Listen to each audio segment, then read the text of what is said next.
Hey stream, what's going on everybody? Let me know if you can hear me. I'm trying to do music this time, and I think I got it configured right, so let me know if you can hear the music and if it's like a decent volume and stuff like that. Just want to see if that's working. Hey RD Sports, hey Fire Productions, nice to see you again, man. Saw you in last stream. What's going on? Hey Spooky. Ronald Acuna Jr. is here. That's crazy, man. Shouldn't you be like in spring training games or something like that? RRR. Don't start spamming, RD. Gotta time you out already.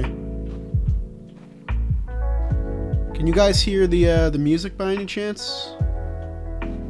Digging the lo-fi beats? Cool. Alright, I guess that means yes. Let's put you in timeout real quick. Chill. Go Brewers, the spammers are back. Nah, it's alright. Music is heat. Nice. Early start. Yay. Yeah, we're going to wait a little bit. You know, let people trickle in. Don't want to start too soon. Have you ever thought of making what-if videos? Yes, Bulky, actually, I have. And don't be surprised if you see them in the near future sometime during the summer when I partner up with another channel. I'm not going to say who, but just be on the lookout for that. A little sneak peek for the guys that showed up early to the stream. What's going on, Grant Wheeler? Nice to see you, man.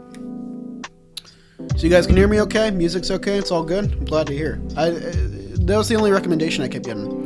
That, you know, gets a little quiet. Get some music going. Nick Madrigal is equal to Tom Herr. That's a fun comparison. I kind of like that. It's kind of fun. What's up, Jackson O? Any prediction for comeback player of the year? It's probably going to be Trey Mancini in the AO. Hey, Gabe. How's it going, man? Remember when the Astros were in the Central? I do remember. That's when I first started watching baseball. Either Crew or Cardinals win the division. This is the weakest division in the Bigs this year. Yeah. I've been to every stream. Yes, you have, Pepito. You're the man. What's going on, James? The donation king. You know, protect your wallet tonight, James. It's okay. I appreciate the donos, but, you know, you gotta take care of yourself first. Mancini is a hot take. That's not a hot take. Come on, man. He beat cancer. He's out here in the Bigs. I feel like he's probably a lock to win it. In my opinion, Ben. LJ Ho's season? Yeah, that's way back. That's LJ Hose, Matt Dominguez, Brett Wallace, Carlos Lee. Just said a bunch of names you probably haven't thought about in a while. Who else were on those bad Astros teams? Oh, sorry if you guys can hear my room making very weird noises. It just does that sometimes. Don't know why. Christian Yelich comeback player of the year for the NL? Maybe, but I mean, I don't know. It's weird to think of him as a comeback player. I feel like he never really left. Jacob Stats. Tyone could be too. Tyone, yeah. That's definitely a good pick. Get two guys in the East that are pretty good contenders for it. How was everyone's Monday? Was it good? Mark Krause. That's another good one. Did you see the Dodgers win 10-0 in 6 innings against the Rockies? No, I didn't. Did Bauer pitch? How'd he do? I didn't get to catch a ton of games today. I was at work. I'm gonna win the 2021 NL MVP. You just might, Ronald. You really just might.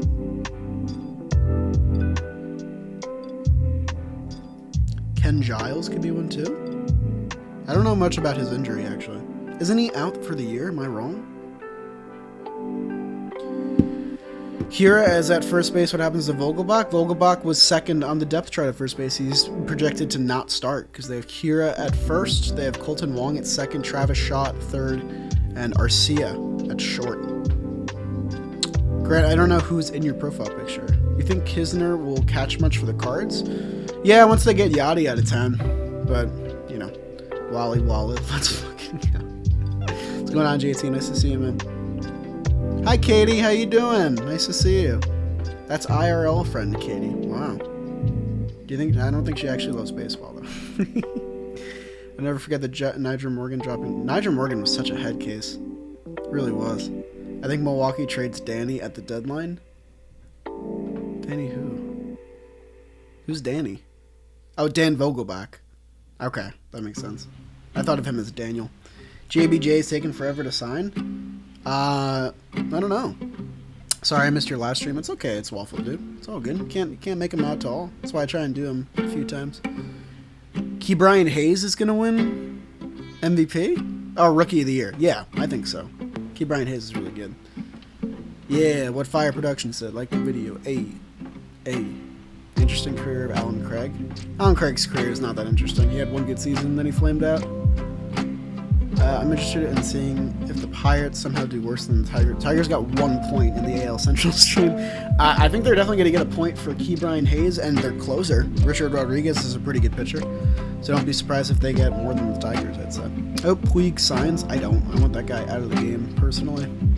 Don't like guys like that in the game. How you liking Lindor in the blue and orange? How could you not love it, man? It looks great. Looks so happy. Hope they get that extension done. 10 years, 300 mil. Give it to them. Sign the check. I'll sign the check. I'll do it. I swear to God, I'll do it. I really will. How many people we got? Should we keep waiting? I think we're gonna wait till like 10 after 7, like we did last time. Is that cool with everyone? Is that chill? I'm gonna assume so. Pirates finally going to be good whenever Rocker comes up. Kumar Rocker is a stud. We already got a dono? Oh my god, Jack O'Connor, can I get my boy Pablo Sandoval as the player? Yes, coming right up. Thank you for the $5, man. I'm gonna probably do, like, Giants, Pablo, unless you want something else. Brett Oberholzer was one of those Astros? Yes, he was, Tyler. I remember. Remember when he went down 6-0 to, like, the Yankees, and then he hit A-Rod? And CeCe got real mad. Hey, Kaysen, hope you're good too, man. Glad you can make it out to another stream. Red Sox legend? Yeah, I don't know about that. Yeah, I'll take that check too. Sign me up. Yeah. I'll be back, don't forget me. Grant, I will never forget you. Don't worry about that. Okay, so we gotta sadly remove Lindor already. I was enjoying Lindor here, but you know, gotta do what the donators want me to do. You know? Sometimes it just gotta be like that. And Panda's gotta go up. I like Panda. You know, like, you know, he probably should have had a weight loss clause in his Red Sox contract, but you know, let the man make his dough. You know what I mean? Let's get that nice and centered. Ugh, OBS, why do you like this? Yeah, that's good. We'll lock that up. All right, cool. Pablo is on the stream. If I ever donate, you know I'm getting my favorite player, Brett Gardner, up there. Hey man, you're just $5 away. That's all I'm saying. You think Nottingham should be an everyday catcher for the crew? No, I think that Omar Narvaez does a pretty good job behind the plate and is a better hitter.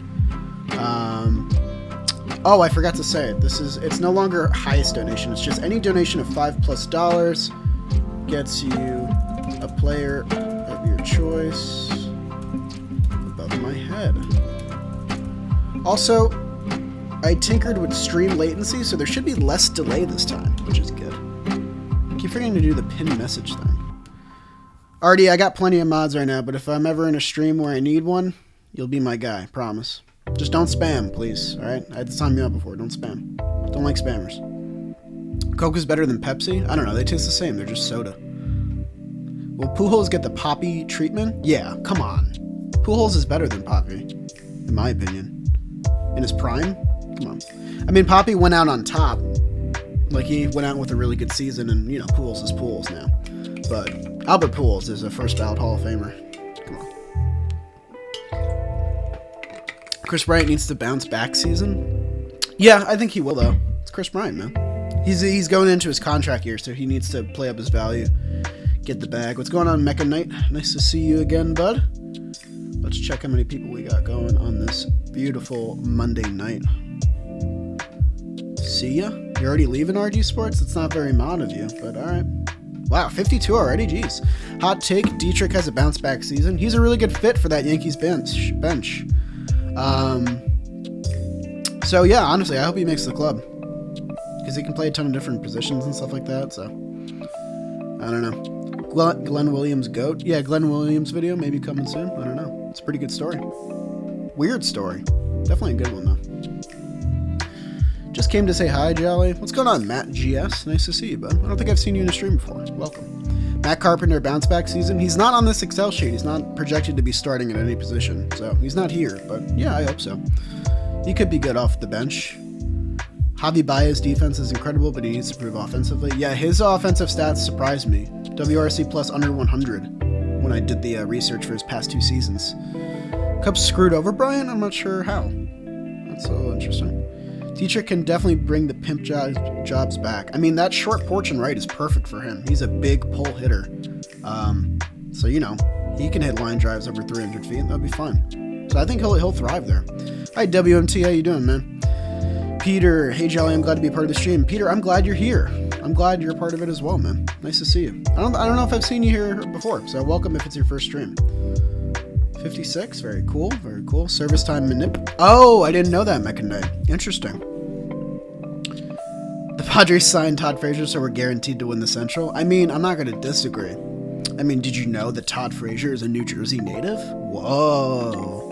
What's your favorite baseball moment, like, ever? The Ishikawa NLCS home run was pretty cool. I'm talking moments that I've been, like, alive and an avid watcher for. DeGrom striking out 8 guys in a row against the Marlins. Cheers, Jelly. What's going on, Rob? Nice to see you again, bud. Thoughts on the Cardinals outfield situation from Alexander Bean? They're putting a lot of faith in their young guys, which I think is cool. Because not a lot of competitive teams do that, but I also think they just did that to save some dough. It's Tyler O'Neill, Harrison Bader, and Dylan Carlson. All young, all really fast, all a lot of potential, but, you know, you kind of need all of them to play up to that potential if the Cards are going to win the Central, and I don't know that that's going to happen. But I like Harrison Bader. I wanted him to be a Met through trade. That didn't happen. We ended up with Pilar and VR, so I don't know. Did you know that Todd Frazier was in the Little League? I had no idea, JT. I had literally no idea. I'd never heard about that. Sharknado. Hello, what's going on, man? Nice to see you. I don't speak Spanish, RD Sports. Scratchy voice Olive? Do I sound scratchy? I guess it's been a long day. Is Scratchy good? Is it like good Scratchy, or is it like prepubescent Scratchy? I don't know about all that. We'll wait a few more minutes and then we're gonna kick this thing into gear, my guys. Honestly, it's a bad division, but there's a lot of fun comparisons going on here. So I'm actually kind of looking forward to this one. RD, thanks for calling me sexy. Sharknado? Yeah, I'm pretty sure. Weren't you in one of the first streams? I'm pretty sure. Arginus Reyes. I can't believe how much you name drop Arginus Reyes, Tyler. It's crazy. Who are the Mets going to trade for Todd Frazier? Not again. Not again. Yeah, I knew Todd Frazier was a Red. He had his best seasons as a Red. He won the Derby as a Red. When I think Todd Frazier, I think of him as a Red, not even a Met. And I'm a Mets fan, so. Cardinals are overrated because of the Arenado acquisition. I agree, Peter. I know Cards fans are in the chat right now. I think they're a little bit overrated. I don't know that they're just like a lock to win the Central now, and we're going to explore that in a couple minutes. I have a lot of love for those real Mets legends. Yeah, come on, man. Anderson Hernandez, Valentino Pisucci, Omir Santos, Henry Blanco. I can go all day, man. Tim Redding, Chris Capuano. Oh, okay. I didn't know it was sarcastic waffle, dude. I remember when Todd won the Derby. That was nuts. Yeah, I made a video on it. MLB commented on it. It was pretty good. Can you please say why we're not a lock to win the Central? I'll explore that over the next 2 hours, Clips. Jordan Jones. So there you go. Listen, you guys are still good and probably going to win the Central, but, you know, it's not a lock, I don't think. This division is a little bit more competitive than meets the eye. Lindor for Wilmer Flores straight up. Wilmer Flores isn't projected to start for the Giants, which I think is kind of whack. I don't know. Buddy Carlisle is a good one. Why is there a Sandoval on the side? Sharknado, if you donate $5 or more, it's the pinned message above in chat. If you donate $5 or more, you can pick any player to sit above my head. So if you threw down $5, you could pick a random modern player that has a PNG that I could find online. Say, like, it could be Francisco Lindor, it could be Nolan Arenado, it could be anyone you want, and I'll put them right above me. What's good in the hood? What's going on, disgruntled rally monkey? I'm just gonna start calling you DRM. I think that'll be easier. Pablo's the GOAT. Sorry, all I gotta go. Have a good one, man. Thanks for stopping by, JJ. Glad you could say hi. Brewers and Cards 1-2 in the Central.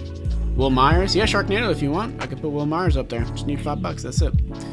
Just thought it would be a fun thing, you know, to give like a little bit of a reward for donating. Because, you know, I don't like asking for donations with nothing in return. Now you can like kind of influence the stream. Who do you think the Pirates will take with the first overall pick? Maybe Jack Leiter.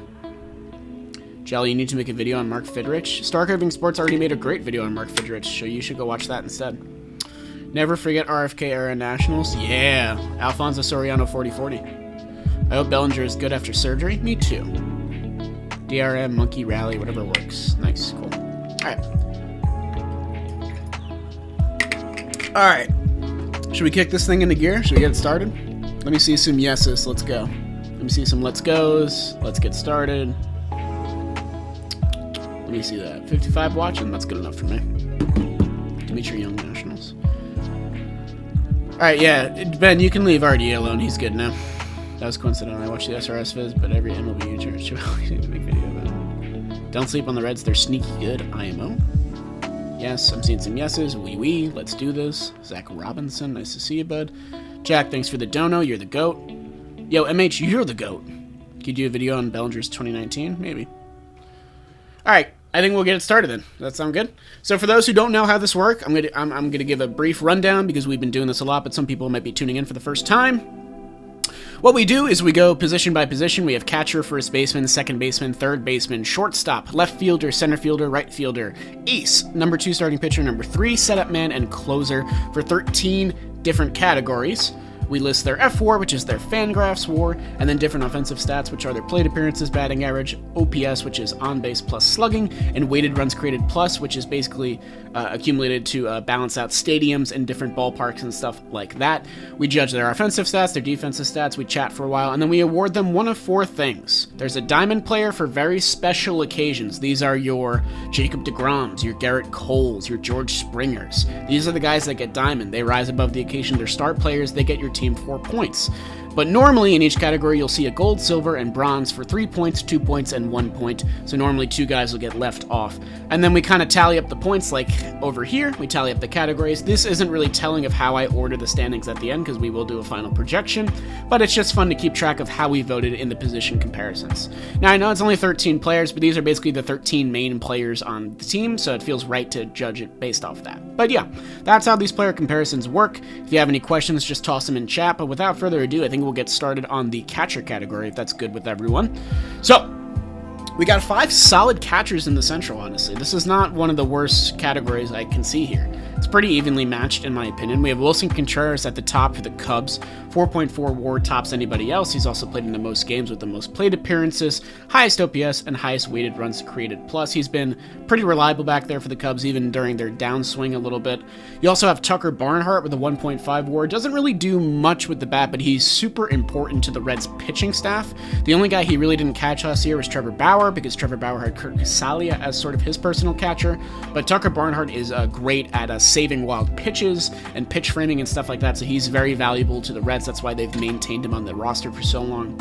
Omar Narvaez is sort of similar in that vein. He's a very good defensive catcher, about average, a little bit above average, if I remember correctly, although I could be wrong on that now that I'm thinking about it. But Omar does it with the bat really well. 762 OPS, 107 weighted runs created plus. He's had ups and downs in a season. He's had a couple. He had a really good run with the Mariners a couple years back. I'm going to pop up his baseball reference in a couple minutes, but I want to run through each of the players first. Jacob Stallings is crazy underrated in my opinion. Good player for the Pirates. His offensive stats don't really show it, but he's had his moments, and he's a very good defensive catcher. A lot of these guys are just very good defensive catchers, which is why it's a fun category to look at. 2.3 WAR matches Narvaez, 256 BA, nothing crazy. And then matching his weighted runs created plus at 86 is Yadier Molina, who's still kicking it for the St. Louis Cardinals. He just got $9 million, I think, on a 1-year deal. Talking Baseball put it best. Yadier Molina is worth more to the Cardinals than he is to any other team. It's very true. He's a leader for them. He's been comfy with that pitching staff forever. He's important to Waino and got other guys on the team that have been Cardinals forever. So you kind of have to factor that into how you rate these. But I'm looking at this more objectively, stat-based and stuff like that. And it is true that Yadi has taken quite a dip in quality over the past couple seasons. So his WAR is one of the lower ones here. So we have to give out 3 rankings here.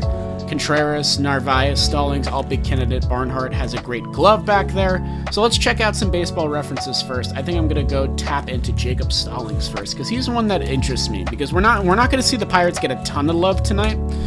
But here's the thing. Jacob Stallings is a pretty good piece for them. Could be a trade candidate, potentially. I don't really know what his contract situation is right now. Relatively young dude. Let's check him out. Drafted late. Well, the first time he got drafted. Drafted late the second time, too. 7th round. Nothing too crazy there. 1.1 WAR from last season. Pretty good, pretty good. So yeah, a lot of his offensive stats come from past 2 seasons. He didn't get a ton of playing time. This was sort of the second half that he played a lot of in 2019, where he kind of turned some heads for the Pirates. But if you look at that D-WAR, 1.4 and 0.8 in such short time is crazy good.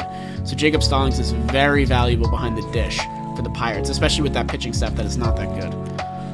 So let's see what chat thinks. Who's getting my gold here? I'm going to take a look at a couple more BRs, but who is your gold go to? I feel like it's probably Wilson Contreras, and then silver and bronze is going to be a little bit more of a tougher toss-up.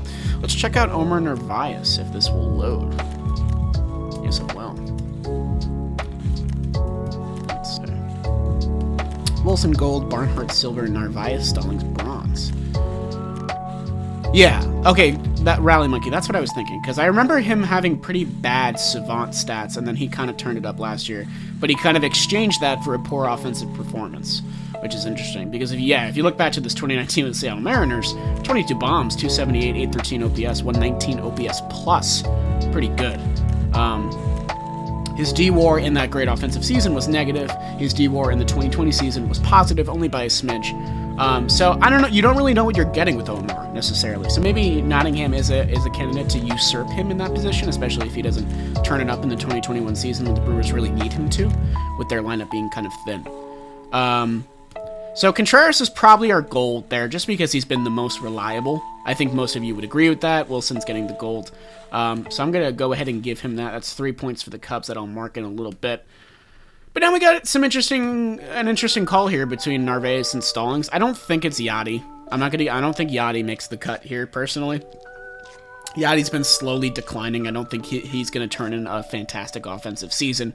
He'll hit for average because that's what Yadi does. But he's not fleet of foot anymore. His defense isn't... The music is a little bit loud. Okay, cool. So let's turn that down a little bit. Jolly G2G, but I love your streams. How's that now, the one puppy guy? Is that better? Hopefully that's better. I didn't realize I was on full volume there. So I think it's probably going to get split between Narvaez and Stallings. Yadi going bronze at best. Will you do a mid-season edition of this? If people want it, sure, that'd be kind of fun, because things will probably change by then, roster-wise. Narvaez silver. So who gets your silver here, Narvaez or Stallings? Let me know, chat. I think we're on about a 10-second delay, so if you see me staring at the screen for a little bit, that's why. Yadi silver for respect. We don't do respect rankings here. Sorry, bud. Now we can't hear it at all. What about that? Like that. First stream I've been on. Club Skills. Welcome, man. Hope you're having a good time. Stallings for JT. Who's your favorite team? The Mets, Brian. Narvaez silver. Bar ads because he's better history for the bat. Perfect. Great. Awesome. Glad to hear it. We're trying out music for the first time, so apologies if it goes a little bit weird. Narvaez then Stallings. I'm not considering Yadi for this, guys. It's really between Narvaez and Stallings. I'm seeing a lot of Narvaez for silver. It's kind of where I was leaning to. Got a little bit of the bat. Stallings doesn't have it. That's a good way of putting it, Jack. I agree. No respect points also. Oh, that's true. I did give respect points to Miggy, but that was also because the Tigers had no points. So I felt really bad. Narvi. I like that nickname. Yadi has the intangibles. He used to, dude. He's like 40 now. Come on. Come on. The Cardinals are going to get plenty of points. You don't got to worry about this. All right. I'm going to go Narvaez silver. I'm going to give Stallings bronze, and I think we're going to move on from our catchers. I think that's a pretty solid ranking. Narvaez Stallings. Hey, so Pittsburgh, climbing in early. Getting their points on the board, getting their category on the board. We don't know. I don't know how much we're going to see them tonight, but, honestly, the Tigers just don't deserve any points. They aren't good. A part of me would take the Pirates over the Tigers. I'd love to see that game. I hope they play. They're both in the Central, so I'm interested to see that game for sure. This is another fun category. First baseman. Anthony Rizzo and Paul Goldschmidt have the same exact WAR, which has not happened to a lot of categories that we've done so far. They have the identical WAR. They both do it with the glove. They both do it with the bat. And then you also got Joey Votto and Keston Hiura lurking. And Colin Moran had a surprisingly low WAR. I thought he was doing it pretty well for the Pirates. He probably won't make the ranking here. James, another dono? $5, probably my last dono for a while, sadly, but I'm always happy to support the channel. And thank you so much, James. James has donated in 3 streams in a row. Can we get a Wames in chat? A capital W and then Ames? Because James is the man, dude. Let's get Wayne up there. Absolutely. Coming right up. Let me get some Waynes in chat, please. Wames. What a beast. 3-time donator. The all-time high donator. James is the king, the god. Gotta follow him back on Twitter for sure. Definitely a Wames moment there. So we're going to get right back to the first baseman after I fulfill the request of our new donator. Definitely a Wames moment right there. Definitely a Wames moment. 2 donations already. We'd love to see it, guys. Thank you for supporting the stream. Streaming's been a lot of fun. I'm glad we're doing it with regularity now. It's been a lot of fun for me. I hope it's been fun for you as well. I can't read chat right now, unfortunately, but I appreciate you guys nonetheless. Been seeing a lot of regulars too, which is awesome. I love the guys that are just coming out to every stream, just hanging out, watching me do predictions and disagreeing with me and yelling at me. I love it. Live for that shit. Want to make it a career, you know? So you guys are the reason that it's going so well. So I appreciate you guys. All right, Wayno's up there. Perfect. Let's see what else we got. A lot of Wames is in chat. That's what we like to see. That's what we like to see. Yo, sup? What's going on, Max Wu? All right, we gotta take a look at this because it's picking between Rizzo and Goldschmidt is gonna be very, very, very tough. So let's pop up their BRs right now. I know I have their offensive stats here, but we gotta take a closer look for these guys because it's gonna be a game of inches between these two, in my opinion, for the gold. So the Cubs already have 1 gold on the board. Adam ruined the Mets. That damn curve. Oh yeah, don't remind me about 2006, man. I do it for the culture. I do it for the people. Rizzo kind of had a down 2020, a 222 BA, 755 OPS. Cubs were division winners, but you could tell that they didn't have the heart of the old Cubs teams. Give 2 golds. We don't give 2 golds around here. We do it for the controversy. But also, he's a model of consistency. I mean, 4 consecutive 30 home run seasons, 6 consecutive 25-plus home run seasons, bunch of 100 RBI campaigns in there, bunch of OPSs hovering around 900. Awards, if you look at All-Stars, MVP votes, a couple Gold Gloves, 3 Gold Gloves in a row, which I didn't even realize, so I think Rizzo definitely has the glove advantage here. But honestly, well, that's interesting. 2 Gold Gloves he won with negative D-WAR, which I find very interesting. So I don't know. That's kind of an interesting call there. Rizzo is a top 5 defensive first baseman. I would agree. Those D-WAR numbers do surprise me. Let's check out Mr. Paul Goldschmidt, who the Diamondbacks traded for very strange reason. Don't know why. Goldschmidt more like Silverschmidt. That's good. So they've played roughly around the same amount of time. Goldschmidt is obviously a big home run guy, even though Rizzo is as well. I would profile Goldschmidt a little bit more so. Led the league in walks one time, pretty cool. A lot of consecutive All-Star appearances, MVP votes, yada, yada, yada. Won a Gold Glove in there. All the good stuff. So the Gold Glove that Rizzo didn't win went to Goldschmidt. Very interesting, very interesting. Negative D-WAR over the past 2 seasons, -1, but the O-WAR is obviously fantastic. So, I don't know, man. This is a real toss-up. All right, I got to read chat. Give me your golds, guys. Goldschmidt's one of the best first basemen. These guys both are. You could argue that they're both top 5. Goldschmidt, Rizzo, and Hira. Diamond for either Goldie or Rizzo. I don't think we're going to do Diamond, just because it would be weird to give a Diamond to one and not the other. Because they're very even. Diamond, Goldie. I'm seeing Goldie, Rizzo, Goldie, Rizzo, Gold, Goldie for gold, Goldie for sure, Goldie, come on, Goldie, Goldschmidt, lot of gold. Okay, interesting. This is a toss-up for me, and I feel like Rizzo might be on the downswing a little bit. He has less lineup protection now. Goldschmidt has more lineup protection. What's up, Jolly? What's going on? Nahawan made it out to another stream. Respect, man. A lot of the chat saying Goldschmidt first. Listen, man, they're dead even. I don't mind picking one over the other. They're just very 1-2 punch right here. Hopefully Joey bounces back. All right, I'm going to go with the chat on this one. I'm a man of the people. Have you ever thought about how Goldschmidt's first name is Paul? That's a pretty good one. So, yeah. We're going to give Goldschmidt the gold. A lot of people are agreeing. I feel like that makes sense. Rizzo will be our silver man. And then we got to pick out our bronze, which I'm thinking might be Keston Hiura. I'm very excited to see how Keston Hiura does offensively this season. He's making the move from second base to first base to make way for Colton Wong, which is a great pickup by the Brewers.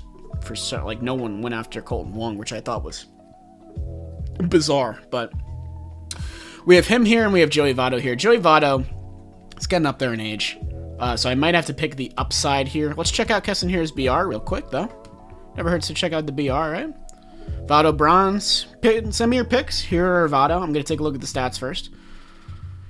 He was only pulled down by 2019, which is a really rare down year. His 2019 wasn't even really that bad either.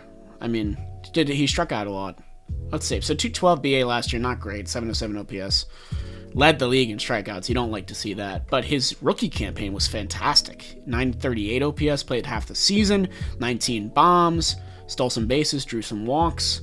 His D-WAR at second's not great, but he's going to be playing first now, so if he can make the adaptation, that's really not going to matter that much.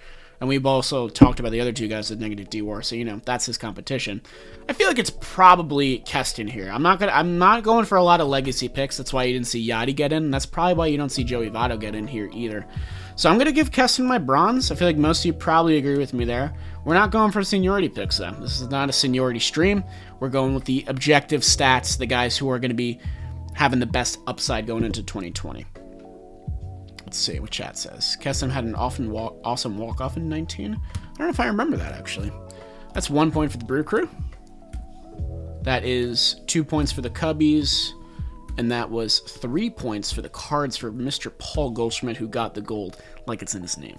Very good. So these are our rankings for catcher and first base. Let me take a swig of water, and then we'll keep on going, chat. Does that sound good? Votto for bronze. Yeah, boo old people. Jesus.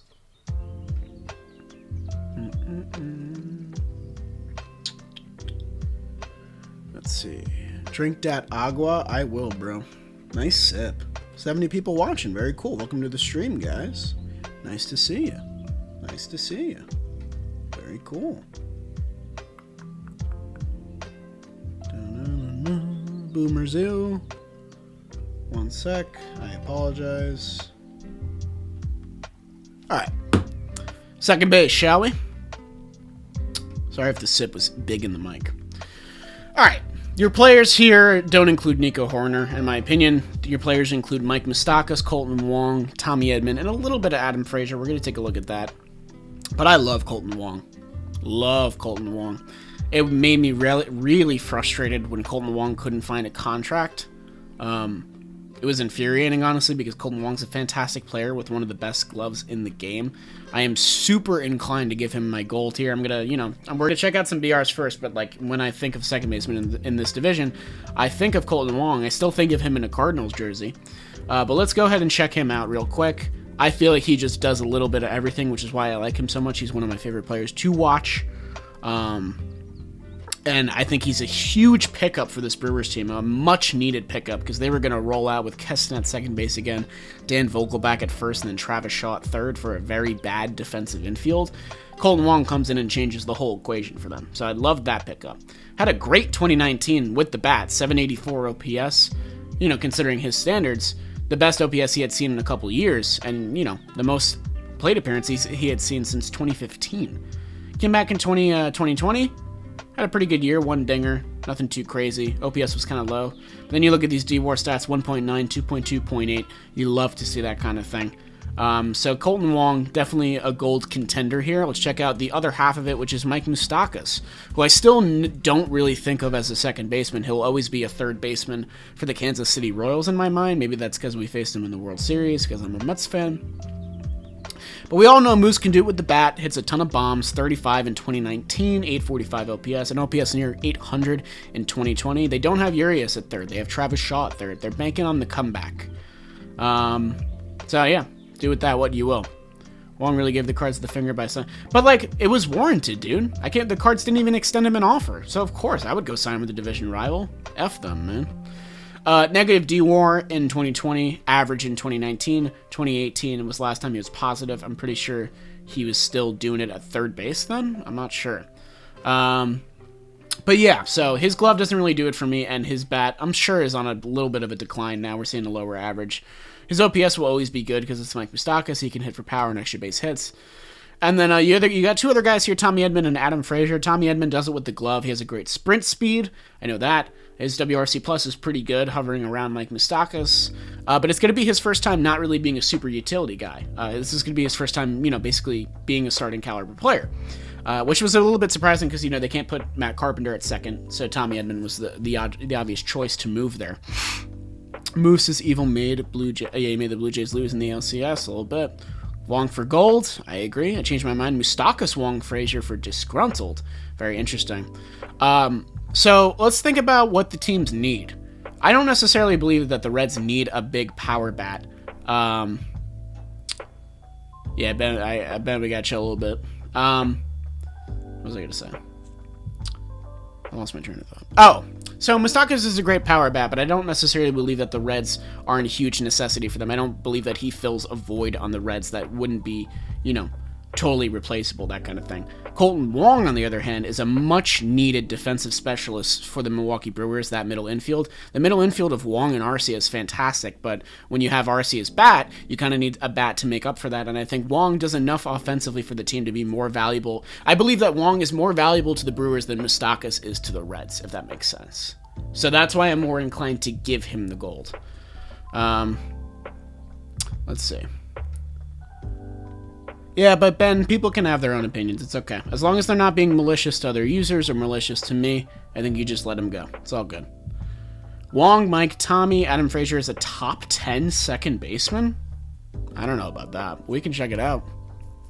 I'm not even sure if he makes the cut here, Mets fan. We'll give it a look, though.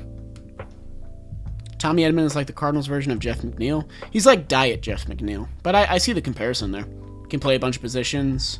Hustles. Good contact hitter. Yeah, but the players aren't in chat, Ben. Let's see. 10 bombs, 10 bombs. OPS is around 800. Good glove. Really good glove. Wow, really good glove in 2020. Put up .7 in just that shortened season. Let's see. I don't know, man. What about Adam Frazier speaks top 10 to you? Because I don't necessarily see it. Well, I'm going to go ahead and do this, because I feel like it's justified and earned. Faux show. That's just me.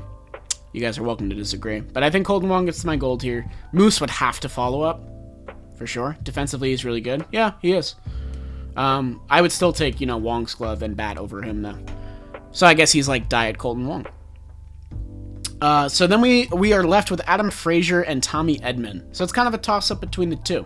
They accomplish a lot of the same things. I believe that Frazier's glove is a little bit better. Edman is a little bit faster, a little bit better of a hitter. Has more lineup protection because the Pittsburgh Pirates just don't have a stacked lineup. So I'm more inclined to give it to Edman here. But let me see what chat thinks. I'm seeing a lot of Edman 3. Frazier over Edman. Frazier down the Pirate doesn't mean it's good. It's better than Moose in every other area. Yeah, but, 113 weighted runs created player is really good. Let's see. Edman is a switch hitter. Good point. Edman Bronzeman. I like Bronzeman.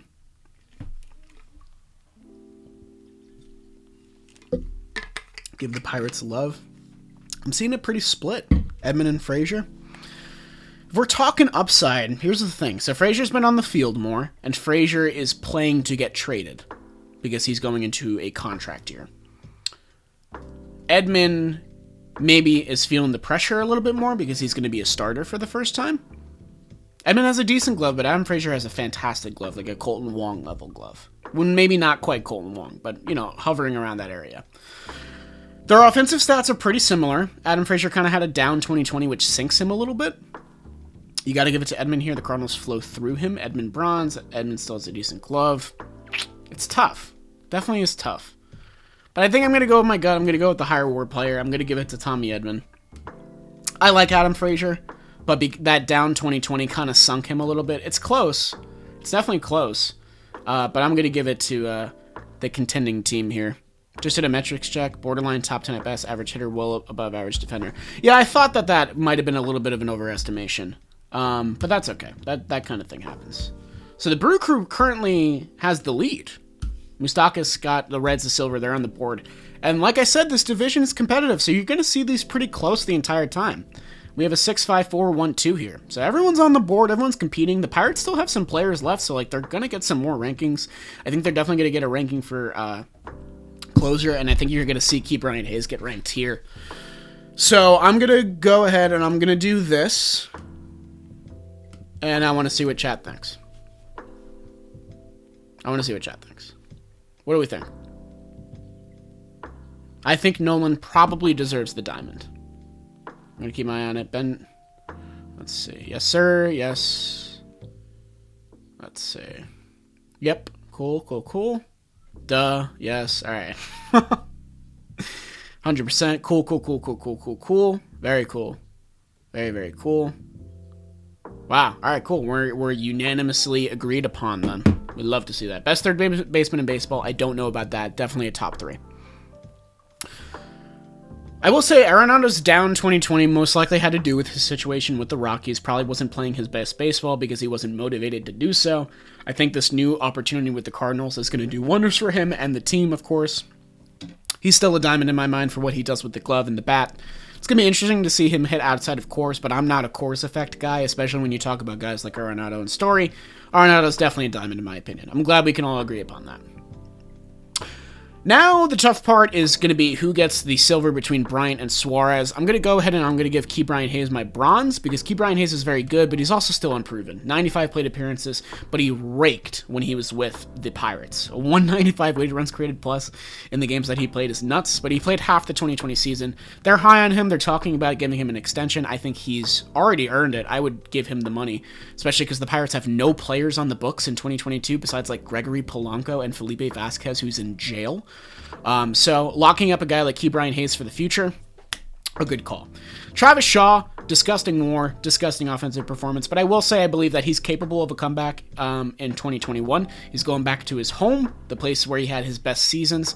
Something was off with his launch angle.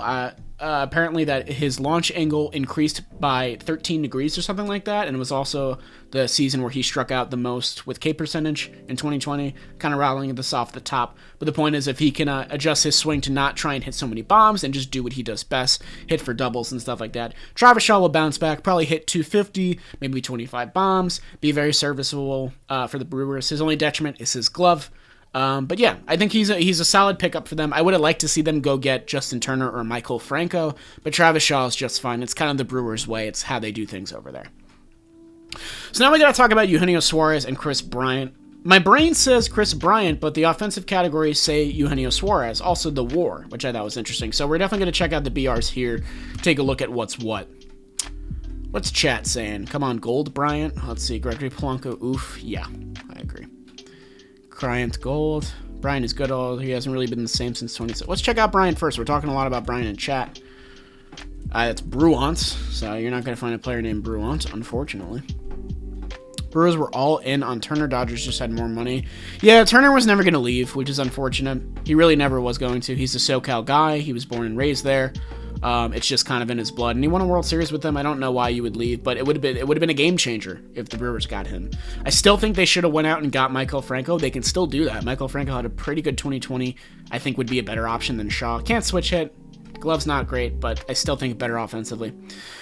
Kris Bryant's 2020, we all know, was down. Only played 34 games, 206 batting average, 644 OPS. Nothing too fantastic here. But he's also Kris Bryant. OPS plus above 120 in all of his career seasons.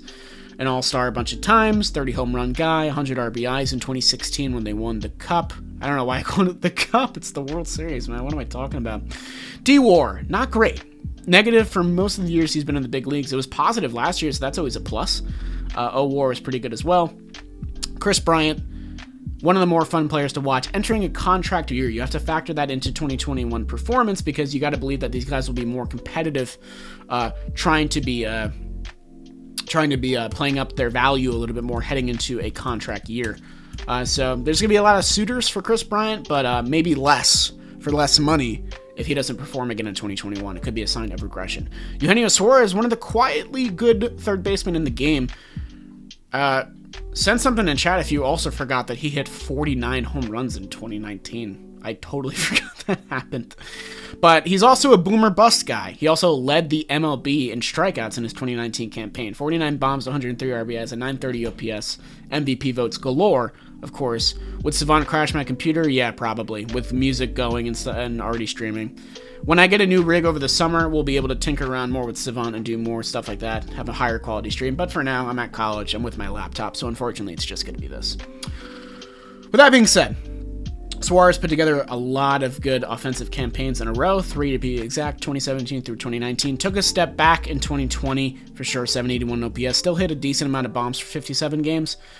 We check out his defense. It's pretty similar to KB, which is a little bit surprising. It was negative the past 2 years, but hovering around average. positive in years prior. So once again, this is very much a Paul Goldschmidt, Anthony Rizzo situation with these two, where it's kind of a toss-up of who's getting gold and silver. So I want to see what you guys think. I saw a lot of KB gold before. Hey, Retro, welcome back, man. Nice to see you. But I want to know who gets your gold. JT says Suarez gold, KB silver. That's closed. I don't know why I just tried to drink that. That's better. KB can play everywhere, though. He plays left field. He plays first base. That's true. Suarez has been better as a... Oh, so this one's going to be a tougher one. KB gold. I really can't decide. The contract here is a big factor for me. I'm seeing a lot of Eugenio. Chris Gold, KB Gold. What's going on? Daniel Ramos, welcome to the stream. Brisk Cryant, love that. Wow, you guys are pretty split. KB Gold. I'm seeing a little bit more KB now. Bryant Gold. Ronald Acuna Jr. says so. Maybe I gotta listen to him. Suarez Gold. Chris Gold. Oh, we just got a dono! $10. Rafael Dolis, Blue Jays legend. Thank you to Big Mon. Appreciate it, man. Coming right up for you. Thank you for the dono, man. I don't believe I've seen you in chat before, if I'm mistaken. So if this is one of your first streams, welcome, man. If I'm wrong about that, I apologize. Rafael Dolis, great comeback story. That kind of fell under the radar. He was a great bullpen piece for the Blue Jays last year, but he was in the minors since like 2014 or something like that. He came up early and then kind of flamed out, but he found his way back. He is a big piece for them. I'm sorry, it is pronounced Dolis. You guys are definitely right about that. I am white and ill-informed. I apologize. What can I say? I'm a flawed man. But we get Dolis up on here now. He was a great piece for them. I'm looking forward to see what he does in the 8th and 7th inning for them this year. They got Jordan Romano. They got Kirby Yates. They got a fun little bullpen over there. I'm excited to see the Jays hack it during the regular season. This guy's definitely going to be important to their success. Absolutely. And let's lock him in, and we are good. Perfect. So thank you for the $10 dono, man. I really appreciate it. 3rd donation of the stream. You look Italian, though? Yeah, Italian's white. There you go. Spent a lot of time in KBO or NPB. Oh, he's one of those guys. Interesting. Like those guys. Okay, so now comes decision time. Do we go with Legacy, the World Series winner, the guy entering his contract here, or do we go with the guy that hits a ton of bombs? They both play similar defense. They both have a very similar weighted runs created plus with similar plate appearances. It's tough. Yeah, cancel me. Meatball. Interesting PCA, interesting. Is that P. Crow Armstrong? Brian has shown he can win an MVP. Yeah, I feel like Brian's ceiling, is higher. I did say no Legacy, though. Yeah, I know. Chris freaking Bryant.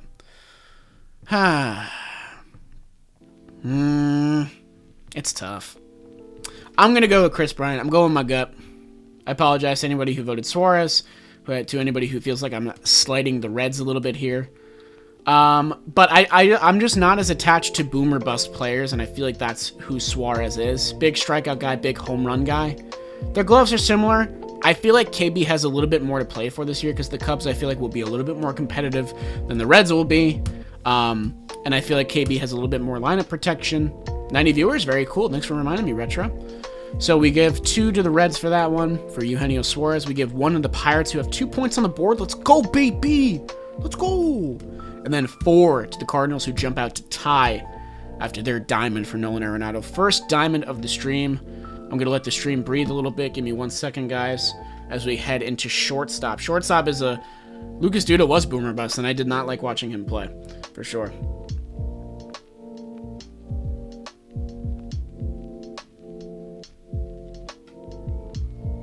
Suarez is underrated defender, though. He's not 1D at least. No, I don't think Suarez is one-dimensional, by any means. I guess boomer bust is a little bit unfair to label him as. He's hitting 60 home runs this year despite me. What's Diamond? Just joined. So, Jacob, for anyone else who has late joined, we do position comparisons here with each division. We give gold, silver, and bronze, but for a transcendent player, like a Jacob deGrom, a Garrett Cole, a George Springer, anything like that, we give them a diamond, which is 1 extra point to the total point counters that we have up here. Diamond's worth 4 points, then gold 3, silver 2, bronze 1. These are the point totals we have. These are the categories that the teams have been ranked in. That's sort of how we're measuring which teams are better than others. Nothing. Javi is not a diamond, especially when you look at what he's done in recent seasons. Maybe old Javi, like MVP caliber Javi, might have been a diamond, but not new Javi. No. All right, so we got some thinking to do here for the shortstop category. We have our three, I think. Our three are probably Javier Baez, Paul DeJong, and Kevin Newman. Let's go Kevin Newman. Pirates going to get another point. I'm going to go ahead and lock Kevin Newman in for my bronze. Shouldn't be a shock to anybody there. Has a higher award than these two. Kyle Farmer is very unproven. Lowest plate appearances. You could give it to Arcia, but Arcia, I don't know. What Arcia does isn't fantastic for me. We can check out his glove if you want, but his offensive stats are pretty rough. No Arcia love? Well, let's check it out. Maybe I'm wrong. Should I prove myself wrong? Let's check it out. It is going to come down to Paul DeJong or Javi Baez. I don't love what Javi Baez has done in recent seasons, but my heart still thinks that he is better than Paul DeJong. But we will look at the BRs. Would you make a Discord, Jolly? Maybe. I would need moderators. I don't know who would want to do that, but if you're interested in that, just let me know. Okay. So, RC is known for his glove, but he had a negative D-WAR in 2020. Not great. Offense picked it up a little bit in 2020, 260 BA. So I feel like that was a little bit of a trade-off. He worked on his offense a little bit more. His defense suffered as a result. He's been mostly known as a glove specialist, and I think he'll improve even more now that he has Colton Wong on the other side of the diamond with him. But Arcia, they've been waiting on him to fully break out for a while. 2017, he had a great year. Really looked like he was going to put things together in 2018 when they were riding to the NLCS. It didn't happen. He's kind of tailed off since.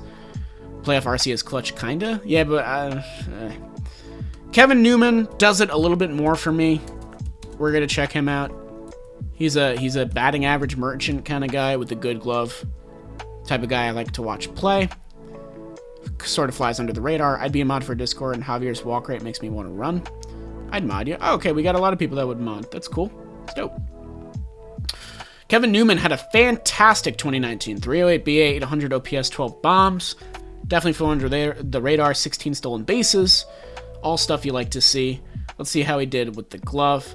Glove's been mostly average, minus 0.2 in his non-full seasons, and then he was average in his full season. So we got to see more of him, but I feel like he has definitely more to offer. He's a little bit more... he's had less time to prove himself than Arcia, which is why I'm more inclined to give it to him. I feel like he's impressed me more in a shorter amount of time than Arcia has. You know, average at shortstop is pretty good. I mean, you like, it's hard to ask for more. I gotta go work on a video. Everyone's sub to Jolly Olive. Thanks, man. Appreciate it, Mets fan. Good luck on the video. Can't wait to see those drop soon, man. Hey, maybe we'll make a Discord. Seems like there's interest. All right, so I'm sure you guys are sick of me talking about Kevin Newman. Let's talk about the big fish that we have here. We have Javier Baez, and we have Paul DeJong. DeJong beats him in WAR. DeJong has played in more games. DeJong has the same weighted runs created plus, and Javi has a higher OPS. Javi has had better years than Paul DeJong. Let's check them out both, though. Let's check out Javi first. Oh, cool. I'm glad to see that, Retro. That's dope. I'm glad you've been enjoying the streams, dude. It's been fun making them. Glad to see so much support. Kevin is the definition of clutch. He had like 5 walk-offs in 2019. That's crazy. I didn't know that. So I told you, he flew under the radar, man. Didn't know anything about that. So yeah, we all know Javi for his 2018-2019 stretch. 30 home run seasons. Led the league in RBIs, 881 OPS, 847 OPS. These were his seasons where he really put things together. Then he took a monumental step back in 2020. Very worrisome, sub 600 OPS, 59 OPS plus. Dude was not getting on base. His OBP is never good. Does not draw walks. Free swinging Javier Baez for sure. He can steal you a base. He didn't do that a ton last year. His defense, though, is fantastic. You really can't sleep on Javier Baez at shortstop. He's one of the best in the game. He's known for his cool tags. That's kind of a meme on Twitter. He gets paid like it for sure. So yeah, Javier Baez definitely a candidate for our gold. DeJong is sort of the sleeper pick here. I'm going to give him the time of day and look at his BR. You think that DeJong and Javi are equal in defense, Andy? It's interesting. DeJong doesn't hit for average that much. His OPSs haven't been great ever since his first full season. He had a 30 home run campaign in 2019, pretty good. Made the All-Star team with a 233 BA. Don't endorse that. But yeah, Paul DeJong, defense, you're right. Andy, you were definitely right. Pretty much the same DOR totals we saw with Javi for a cheaper buck. But he doesn't, I don't know. Javi took a monumental step back in 2020. Paul DeJong wasn't that much better. So this is actually pretty tough. Do you think that Jared Walsh is going to be a two-way player? Maybe. That'd be weird. That the Angels have two of them? That'd be kind of weird. Paul's been injured and hasn't had protection? All right, chat, let me know. Gold for Baez, gold for Paul DeJong. I have my pick. I want to see what you guys think.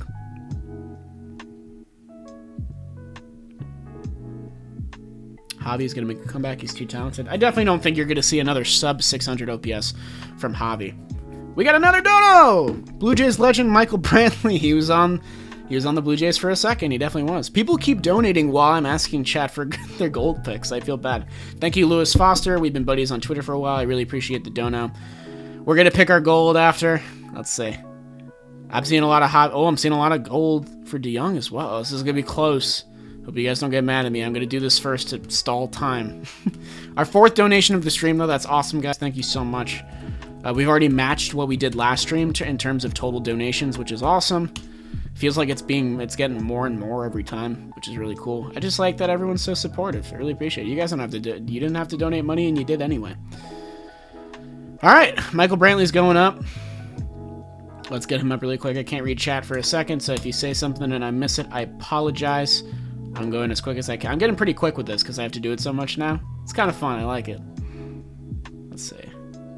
Where's Michael Brantley? There we go. I already have so many player PNGs on my desktop. It's hard to keep up. We gotta shrink him a little bit. There you go. Oh, look at that handsome man. Perfect. That's lowered a little bit. That little green line's gonna bother me. Perfect. Lock that into place. And I'm back. What'd I miss? More DeJong, more Baez. More DeJong, more Baez. This is hard. He pitched 5 innings in 2019 with only 1 run allowed. That's cool. I don't know anything about Jared Walsh, really. So, but thank you, Lewis, for the dono. Pretty dope. I appreciate you, man. I feel like I'm seeing... I don't know, man. I really don't know.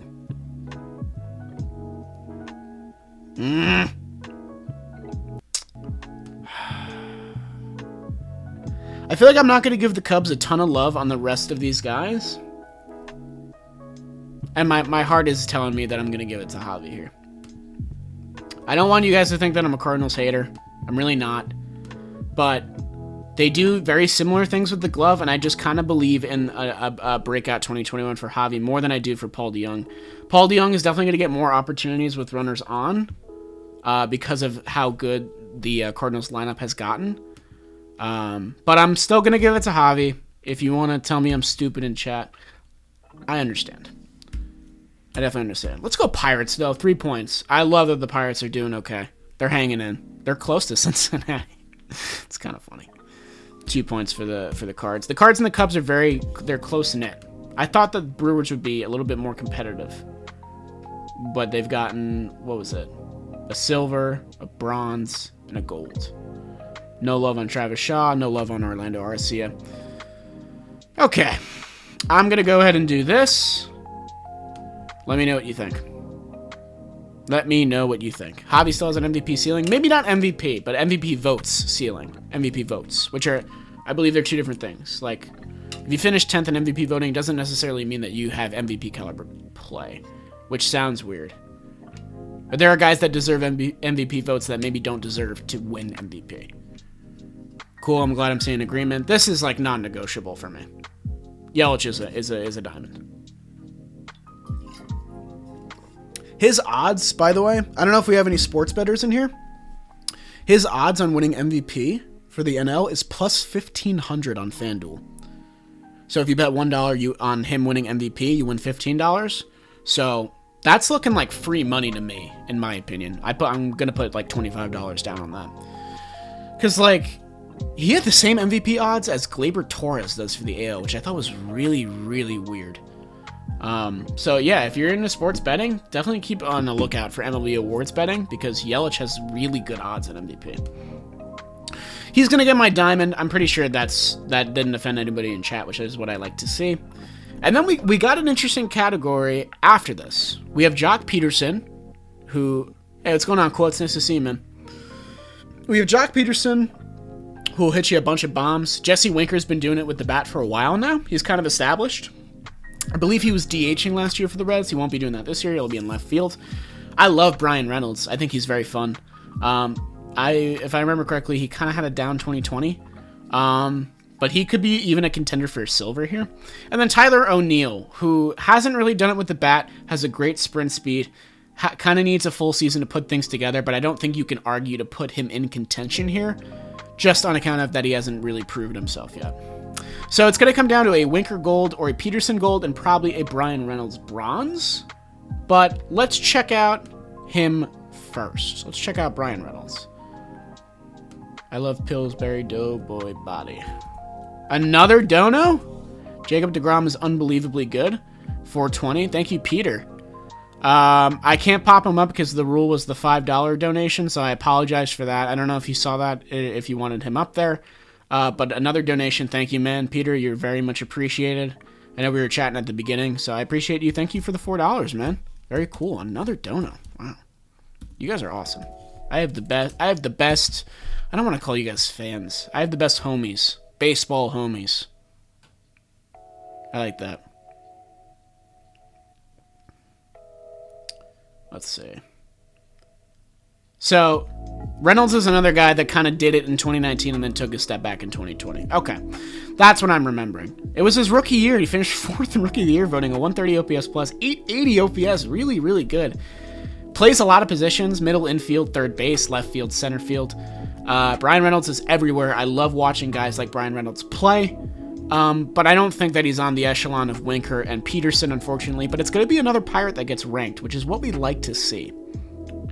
Yeah, O'Neill has a very good sprint speed. We're going to check out Winker's numbers now. Wow. I mean, Winker always has a good OPS. That's just crazy. He hasn't done it over a full season, though. His most games played is 113, which I find interesting. Probably because he was split in time on the bench, because the Reds always have a ton of outfielders. They have Akiyama, they have Senzel, they have Aristides Aquino, they have Nick Castellanos. They have a ton of guys. They just got D. Gordon. So, you know, I understand why maybe he didn't see as much playing time. But an OPS always above 800 is what you like to see. OPS plus is over 110 is great. His defense, though, you understand why he was DHing. It's because his D-WAR is not very good. Even in a position like left field, he's still struggling a bit. So that's definitely a cause for concern, but Jesse Winker does it with the bat, that's for sure. Now we check out Joc Pederson, who definitely has the legacy seniority rank over him, but again, we're not trying to factor that in as much. We're just looking at objective stats. Peterson is always going to hit you 25, 30 bombs. He had a down year in 2017, I believe. 2017, yeah, when they went to the World Series. 248, that's about what I expected. Wow, 876 OPS, pretty good. Took a step back in 2020. Like a lot of these guys, you have to take it with a grain of salt. But he has a lot of swagger. I know his glove isn't fantastic. His glove is pretty similar to that of Jesse Winker. But I don't know, man. I kind of believe in Winker's upside a little bit more. I've never been a huge Joc Pederson guy. And Winker did, yeah, you're right. I mean, Winker did play a little bit of center field, albeit not very well.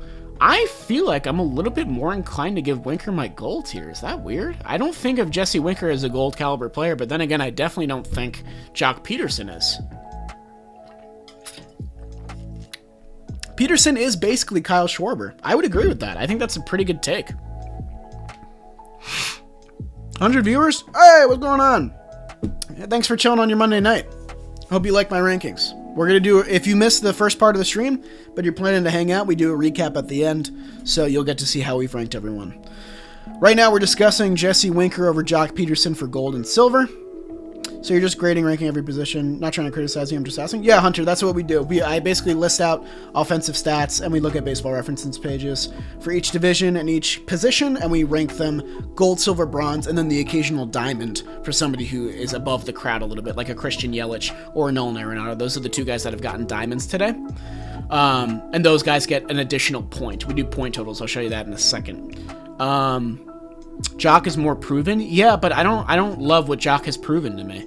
I feel like Winker has a bigger upside. I feel like over a full season, Winker may do it better than Joc ever has. I'm going to give it to Winker. I'm going to give the Reds some love. I believe in Jesse Winker. He did troll my Mets, I believe, in 2019, where he waved at the fans. I don't know if anybody remembers that. But diamond for Yelich, gold for Winker, silver for Peterson, bronze for Reynolds. I feel like that's a pretty good rank. So, for those just tuning in, because we do have 100 viewers, which I think is awesome, 4 points goes to a player who gets a diamond. These are rare. You will see a gold, silver, bronze in every category. That's 3, 2, 1 points. And then we tally up the points over here. This doesn't measure how we rank the standings at the end. This is just sort of to gauge how the teams are doing in our position comparisons. The Pittsburgh Pirates have 4 bronzes. That's why they have 4 points on 4 categories, for example. The Milwaukee Brewers just got up to 10 because they got 4 points and they get another category. The St. Louis Cardinals didn't rank here. The Cincinnati Reds get 3 for Winker. They get another category. And then the Cubs get 2 for Jock Peterson, and they have the most categories of any team. But no team is ranked in everything. Oh, no, the Cubs have ranked in everything. Yes. Okay, interesting. What did everybody think of that? Big Dick Wink? Can I say dick? Am I allowed to do that? I don't know. Also, how's the music? Does the music still sound good, guys? I kind of forgot it was going. We're trying out music on stream for the first time. Hopefully it's soothing to your ears, and it enriches your viewing experience. Hopefully that's the case. Overrated the Mets or that team? I don't know about that. Give them a chance to play first, dude. Come on. Let's see. Ian Hatt for center field. Music's good. Cool, cool, cool. Music link. I'll send that at the very end. I don't feel like popping that up right now because that's going to kind of mess up my my setup. It's just like a lo-fi beats 3-hour thing. When's the next stream? I'm not sure. I don't know. Maybe weekend? It might have to be weekend. Might be a while. That's why I wanted to do one early this week. Just get it in. There will be a video tomorrow, though. So, you have that to look forward to. All right. Let's do center field. Center field is not terribly competitive. I don't feel like putting Nick Senzel or Anthony Alford in here. Unproven young guys. I didn't say the Cards were overrated. I said the Cards aren't a lock to win the division. Those are two different things. A lot of people are just penciling in Cardinals to win. I think that the Cubs and Brewers still have a very real chance to win. It's Happ here for sure if we just go on WAR and what he does with the bat, and he has a pretty good glove in center. Locane, I love Locane, but he's getting old, man. He's like 36, and he's still playing center. He has a great glove. When he played in 2019, he was a top 3 fielder in outs above average. So he can definitely still hack it out there, but his sprint speed's definitely lower. He's getting up there in age. So you might have to pick the guy that played in 2020 and also had a fantastic glove, and that's Harrison Bader. It feels weird to give a guy with a 210 BA and 703 OPS the silver here, but the thing is that, you know, Kane's stats don't really do much for me. An 85 weighted runs created plus in 2019 is not good. He played the full season. These are only 2019 stats. 644 plate appearances. So he didn't do it over the full season. Why are the Bucks using Alford instead of Goodwin? I don't think Goodwin's officially made the club yet. I don't know about that. Don't forget about Kane's 2018. I'm just going off the past 2 years, Ryan. I'm just doing 2019, 2020. I'm trying to be as recent as possible. Because I'm trying my best not to do legacy picks here and go on reputation. I'm going on who do I think, based on the past 2 years of play, is going to have a good 2021, a bounce back 2021, that kind of thing. So I'm going to go Silver Bader here. I kind of believe in his upside. I feel like he's going to finally put the pieces together. He has a ton of lineup protection now. He'll probably hit towards the bottom or the top for me, and his glove in center field is awesome. If you've ever seen a highlight reel of Bader playing center, it's fantastic. Kane can still do it in center. I still believe that they're not going to move him out of there, but he's getting old. This will probably be his last season in center, if I had to guess. And I don't think we're going to spend too much time on center field. This feels pretty clear-cut to me. Let's see if there's any disagreement. The St. Louis Cardinals have a fantastic outfield defensively. Definitely. Thanks for the Dietrich video. Yeah, there's the video tomorrow is a Monster Month video. I'm not going to tell you who. It has to do with one of the teams that is listed here, though. I'll say that. Reasonable, not much of an argument from me. Okay. No beef. We like to see that. No beef. Cool.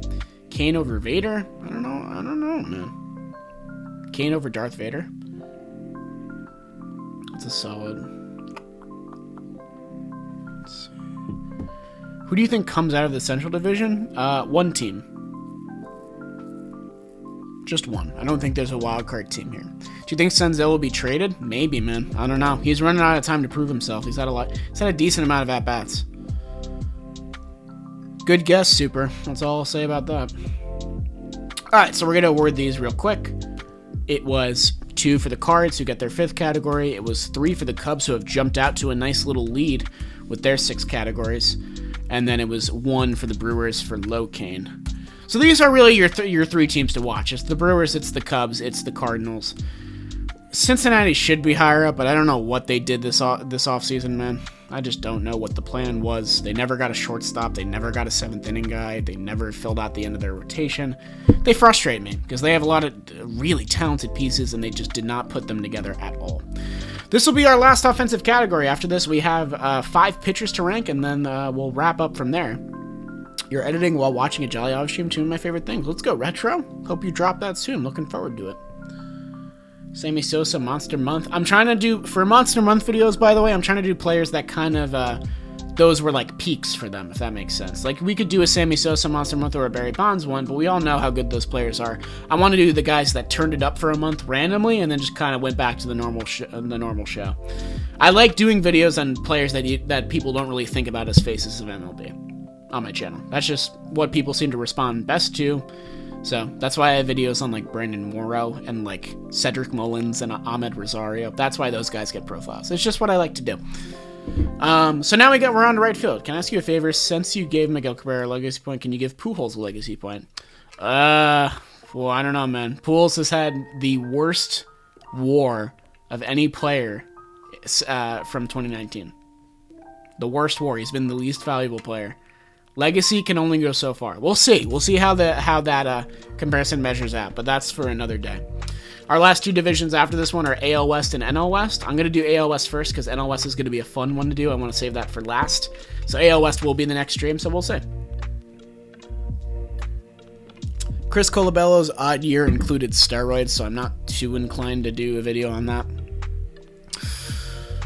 Okay. We can take a break for questions if you want. We've been kind of speeding through this. We're going faster than we usually do. What do you think Stanton and Judge will do this year in terms of production?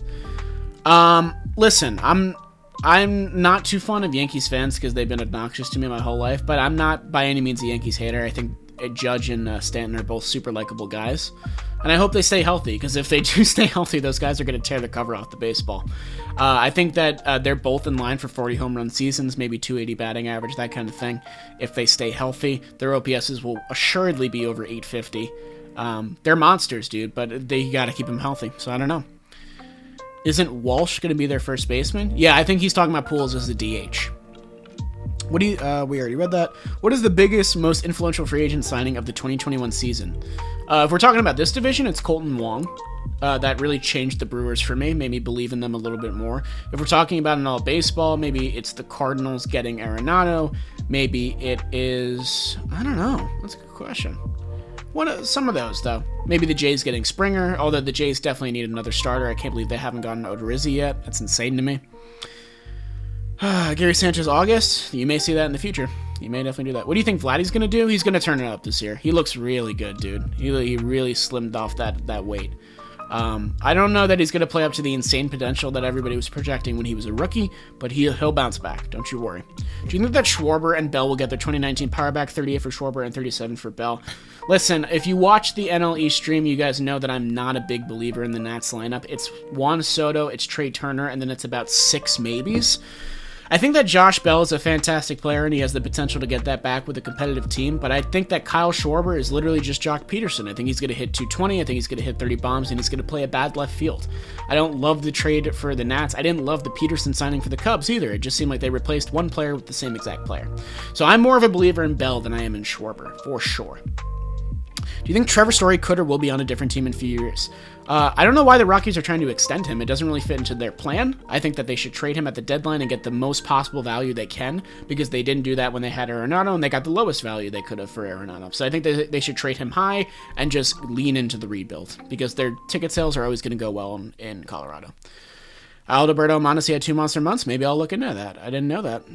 Let's see. Favorite baseball meme? David Fletcher, for sure. It's really funny. It's so silly. Odo Nono in AL East. Nats' biggest boom or bust team? Absolutely. Hard agree on that. WMT. Do you think Jordan Hicks can break the pitch speed record? If he can do it while maintaining his arm, then sure. I don't want him to get injured again. Who do you think will be the next free agent trades will be? I think the only guys left to go are Jake Odorizzi, possibly Yasiel Puig, but I don't think he gets signed. I'll see you later, Retro. Yeah, it's probably Odo. Maybe one of the bullpen guys. I know that nobody took Shane Green yet. Maybe he goes somewhere. All right. I think that's enough questions for now. Thank you for the questions as always, guys. And we're going to turn over to right fielders, the last offensive category that we have for the NL Central. We have Jason Heyward here with a 3.8 WAR. He had a fantastic 2020. Nick Castellanos really does it with the bat. He leads in all these categories among the right fielders. Doesn't do it with the glove as much, but a 3.1 WAR is nothing to scoff at. A 2.5 WAR for Avisail Garcia, who's more traditionally a designated hitter. He was a big signing for Milwaukee to solidify the middle portion of their lineup. Gregory Polanco, we are not going to talk about. I want to block him out. I don't even want to have him listed here. He is a disgrace. He signed that extension and then he just stopped playing baseball. He just stopped caring. It makes me sad because he was a top prospect at one point. He was inclined to be, a big guy for the Pirates during their 2015, 2014 runs, and then he just fell apart, and it makes me sad. Dylan Carlson, projected to be like a Rookie of the Year guy in the NL. Got a cup of coffee last year, hit 200, 65 weighted runs created plus, nothing too crazy there. I'm not going to give it to Carlson, even though I know that he has an amazing upside and he's a top prospect guy. I'm not going to include him here because he's just unproven. I don't know what you're getting in him. It's going to be between these three guys just because these are all guys capable of being ranked, in my opinion. If one of these guys was bad, like Polanco bad, I think that's when you would see Carlson get a bronze. But because we have three proven guys here, we're going to look at them. Avi lost 30 pounds. I didn't know that. Let's check him out first. I know he had a stint with the Tampa Bay Rays. He's been bouncing around a little bit. I think he was on the Brewers before at one point, right? This is his second tour. But Marte outlasted him. Yeah, man. Nick Jason Avi. Okay. Let's see. Yeah, he's been bouncing around. Oh, no, it's not his. That's weird. Oh, he's been with the Brewers. Duh. So let's check it out. 659 OPS. Didn't do anything crazy for me. He had a great year in Tampa Bay. They kind of just fix players. That's their shtick. So yeah, he does about what you'd expect with the bat. Had a peak season in 2017. But he lost some weight.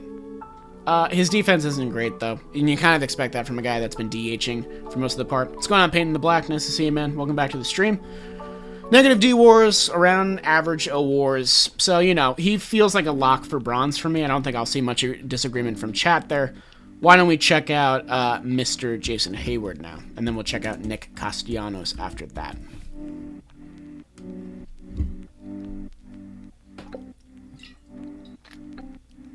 Yeah, I think if you put Carlson in at the 2-hole and you get a guy in the leadoff spot that can get on base and just let Carlson see fastballs as a rookie, he'll do wonders for you with the bat. You already know what he can do with the glove and with his feet. So, excuse me, go away, please. Why is this taking up half the screen? Hello? What is going on? Get out of here. Oh my. Alright, my computer's bugging right now. Sorry about that. Somebody donate $5 and choose Bartolo Colon? I'll put it up, man. Whatever you want. Ugh, why is my computer so laggy? Okay. Oh, so his 2020 wasn't as fantastic as I thought it was. 848 OPS is good. 21 bombs in 2019. He was kind of looking like a bust for the Cubs for a little bit, but now he's playing up his value a little bit. His contract has been very weird. His worst year of his contract was his first year, which I thought was interesting. It was coming off a pretty good year with the Cards in 2015. He's always been able to do it with the glove. He had one negative WAR year in the field in 2019. He's always been a little bit average there for me. Obviously better in his younger days. So yeah, you get what you get with Jason Heyward. Nothing too crazy. Nolan went 0 for 2 in spring training. Don't put any value into spring training. I have to type in Nicholas Castellanos? That's annoying. Nicholas Castellanos, not Nick. Okay. Nick, I believe he's a little bit younger, 28, yep. Okay. And he obviously does it way more with the bat. Come on, BR, stop loading up ads so much, Jesus. Let's see, 863 OPS, 854, 2018, 2019. He killed it when he came over for the Cubs in 2019, I remember that. OPS over 1,000, which is crazy. Let's see. Just got out of surgery and I saw that live and I got happy. Wow, Slants, I hope you're okay, man. Prayers up. Hope you're all good. Had the down 2020 like so many players we've talked about. Underperformed in my opinion. I believe Castellanos is capable of more. But obviously, way worse D-WAR comparatively.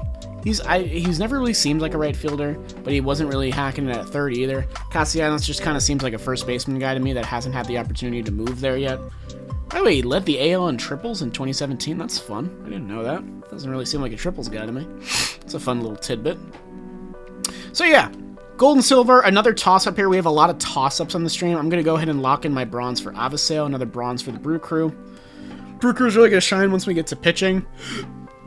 And then it's Hayward and Castellanos. So Hayward has the better WAR because of his defense. Castellanos blows him away in offensive categories. Give me your pick. Let's see. I'm seeing Castellanos gold. I'm seeing Castellanos gold.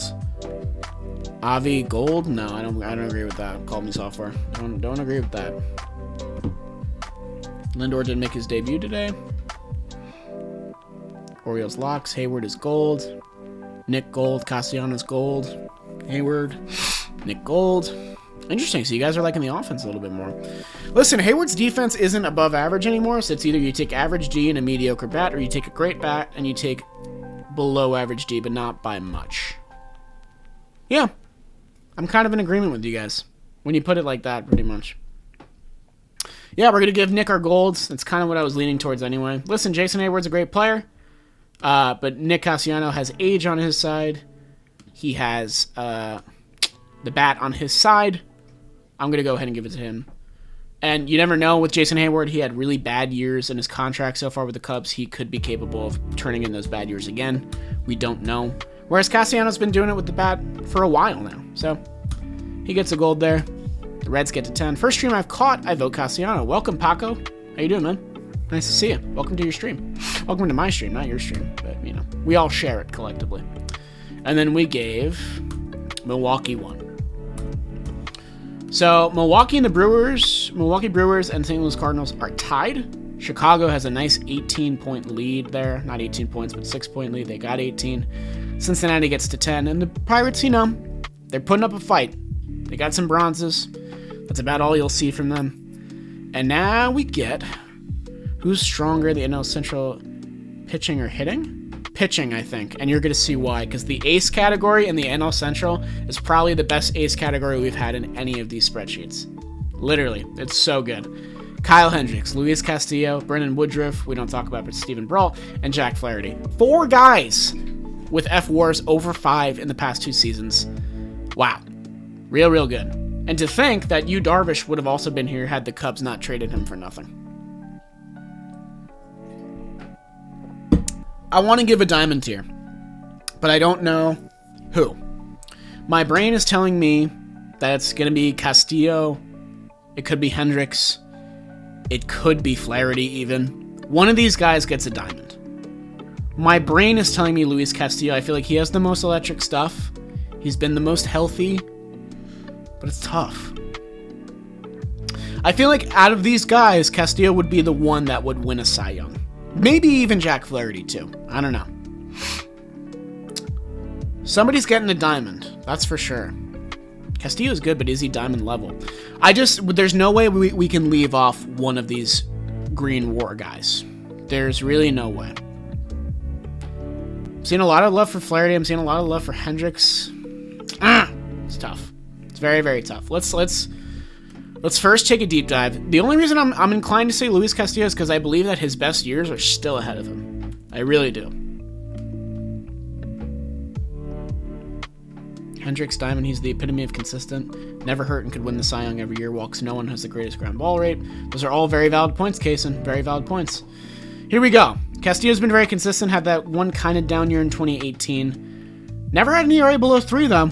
So I don't know if you can really give a diamond to a player like that. 226 strikeouts in 2019. You love to see that. Didn't give up a lot of bombs in 2020. Let's see. Seen some Flaherty diamonds. Interesting. Should we check out Jack Flaherty? Maybe it comes down to Flaherty or Kyle Hendricks. I do love watching Kyle Hendricks pitch. And if I give him a diamond, there would definitely be a little bit of bias in there. For sure. How many people we got? 88. Pretty good. Pretty good, guys. Welcome to the stream. How old is Hendricks? He's still got some years. Flaherty really didn't have a good 2020, though. And I know you have to take 2020 with a grain of salt, and his 2019 was awesome, where he'd led the NL in WHIP and the lowest hit per 9, so that's dope. Great ERA plus. All good things. So Flaherty's been elite for 2 seasons. Castillo's been elite for 2 seasons. Then we get to Kyle Hendricks, who not only has done it in the regular season, he's also been a killer in the postseason. And he's done it with no velocity, basically the reincarnation of Greg Maddux. And when I look at his BR, this looks like diamond to me. This does look like diamond to me. More than the other two, for sure. It really does look more like diamond to me. Can you give multiple diamonds? I refuse to. I will not do it. It's really tough. 2016, he was just awesome for them. So good. And I know we're going back a little bit there. But he's so consistent, man. He really is just he is the epitome of consistent. He's been elite his whole career. He's never had a down year. And I feel like people don't appreciate how great he is until you're looking at a BR like this. Yeah. So, chat, you can get mad. It's okay. Hendricks gets my diamond. I know he doesn't have the highest WAR. He doesn't really even lead in any of these categories. But Kyle Hendricks has just been doing it for so long. So long. Castillo's best years are ahead of him, but that's exactly why I feel like I can't give him a diamond, if that makes sense. Because he hasn't had those best seasons yet. And I feel like we're also underselling the hell out of Brandon Woodruff, who's been really good for the Brewers. He'll be their ace headed into the season. It's going to be still tough to rank this gold, silver, bronze. But I do believe that Hendricks, just outside of his stats, it's also what he represents to the game. He will never overpower you with velocity. He's one of the last pitchers of his kind, which makes him truly special. Truly, truly special, in my opinion. Brandon Woodruff turned in a fantastic 2020, so when we have to take Jack Flaherty's 2020 with a grain of salt, we should also take Woodruff's 2020 with a grain of salt. But that being said, he was on the field the whole time. The most games started in MLB. Let's check out what else he got. A whip under 1. Doesn't walk a ton of guys. Doesn't give up bombs. All stuff you like to see. Very reliable for them. That being said, I don't believe that he outdoes Luis Castillo or Jack Flaherty, in my opinion. But I do believe that he's capable of doing so. He just hasn't done that yet. He'll probably be my bronze. Peter, Hendricks bronze is very surprising to me. Very, very surprising to me. I believe that Woodruff is going to be my bronze. It's a weird bronze to give because I feel like in other divisions, Brandon Woodruff is a silver, maybe even a gold among aces. He's really good. 5.3 WAR represents that. Strikes out a ton of dudes. The highest K percentage of anybody in this category. And then it comes down to Luis Castillo and Jack Flaherty. And I knew that we were going to disagree on this category, guys. I knew it as soon as I was writing it when I saw 4 guys, with green WAR. That's when I knew. But if you're asking me who I want to give to who I want to give the ball in Game 1 of my division series, I would be inclined to give it more so to Castillo and Flaherty than I would be to Brandon Woodruff. Even though Brandon Woodruff killed it against the Dodgers last year, it was on the very unfortunate end of some miscues in the field that led to a rally. So now it comes down to this. His Command Plus, yeah, it's really good, I know. I just can't pull up Savant right now. It'll crash my computer. Computer's already, puffing steam as we speak. I'm so glad you gave Hendricks the diamond. He's an absolute sorcerer. Yeah, man, he's just like, there's no one like him. There's really no one like him. Flaherty was good in the postseason. Yeah, man, he had a great start against the Braves that kind of got spoiled by a home run, if I remember correctly. Brault has a great singing voice. I believe he used to be a Broadway guy, something like that. Castillo's postseason start was fantastic. I feel like it's Castillo gold and Flaherty silver, but I feel like I've just been underselling the Cardinals this entire night, and I don't know why. Flaherty does it for me in ERA and WHIP. Castillo's been pitching more, but obviously innings pitched doesn't matter too much. Maybe it's Flaherty gold. It's tough. It's definitely tough. We've been showing the Cubs a lot of love.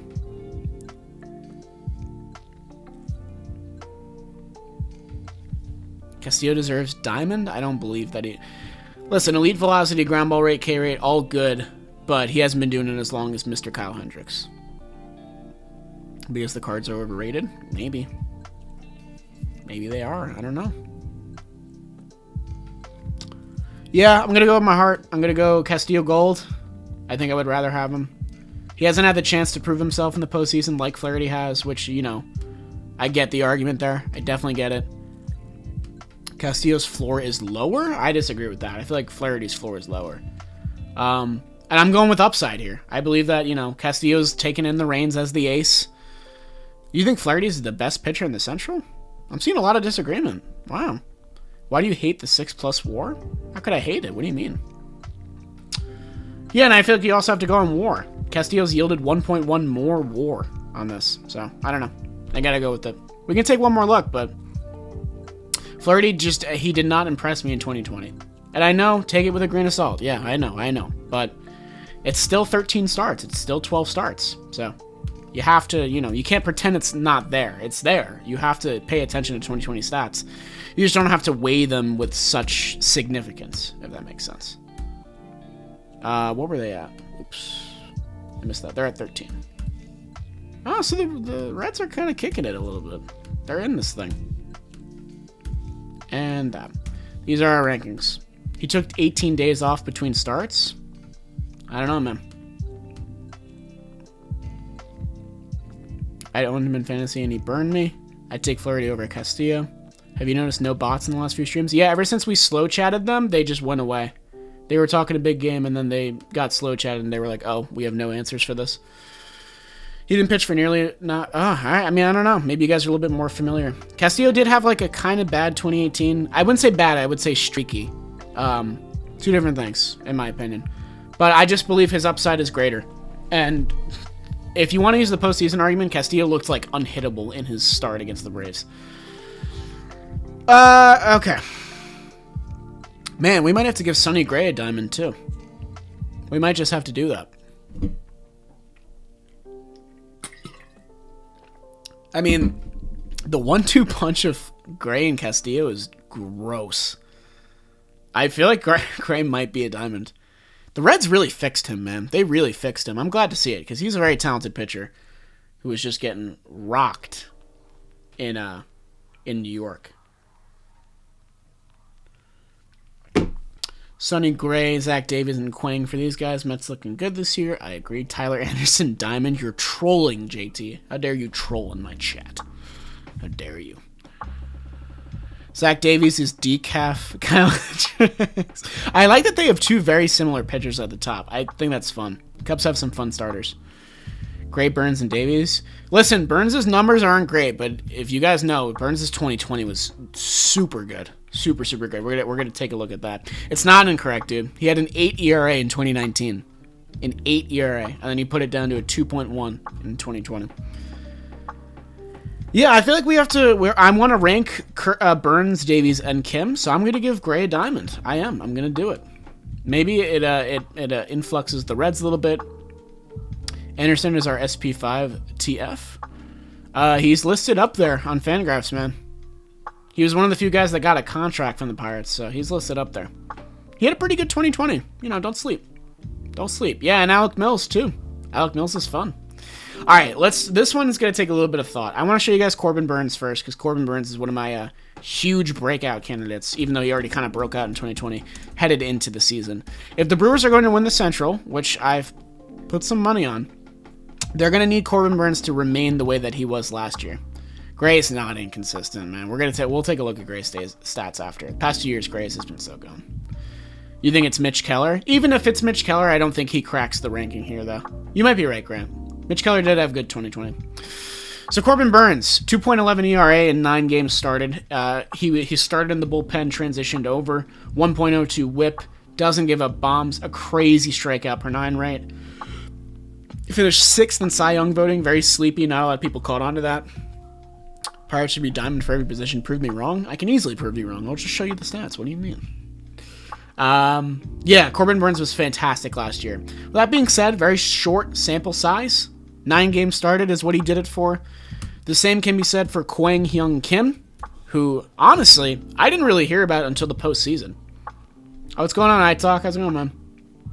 I honestly didn't really hear about Kwang Hyun Kim until the Cardinals were rolling in the postseason. I don't believe that... Did he get to play? Yes. And he didn't perform too fantastically. He was a loser in one of the Padres games.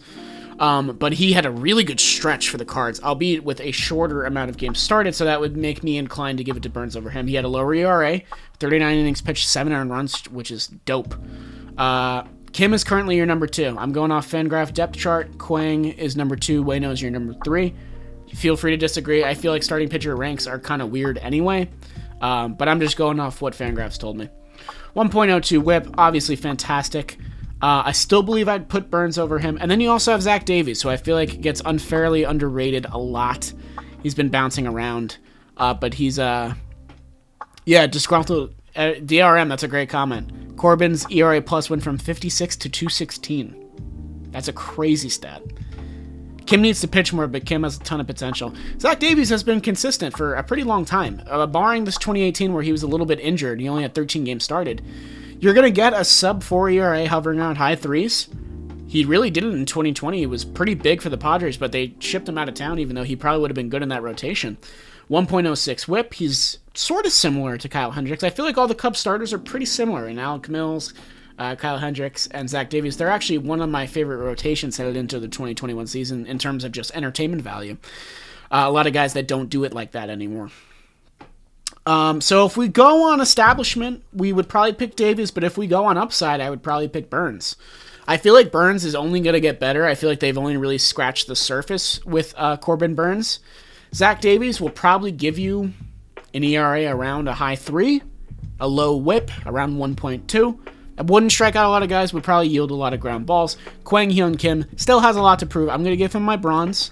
He had a really good 8-game stretch, albeit it's only 8 games, but that definitely gives him the edge over Tyler Anderson, obviously. And then it comes down to who gets my gold, Corbin Burns or Zach Davies. And then personally, I'm going to see what you guys say after here. I'm going to give Burns my gold. I know it's a very short sample size, very short, but I really like the Woody Burns combo 1-2 in a wildcard series for the Brew Crew. Zach Davies is good. He's been consistent. But I don't know. What do you guys think? Am I wrong? Let's check it out. Burns, yes. Kimber will throw over 95. I don't know about that. Oh, we're saying Burns easy. Interesting. A W. Nice, nice. Like to see a W. A lot of W's. All right, Savon, chill. Don't spam. If you spam, we got to time you out. And you got timed out. GG. JT gotcha.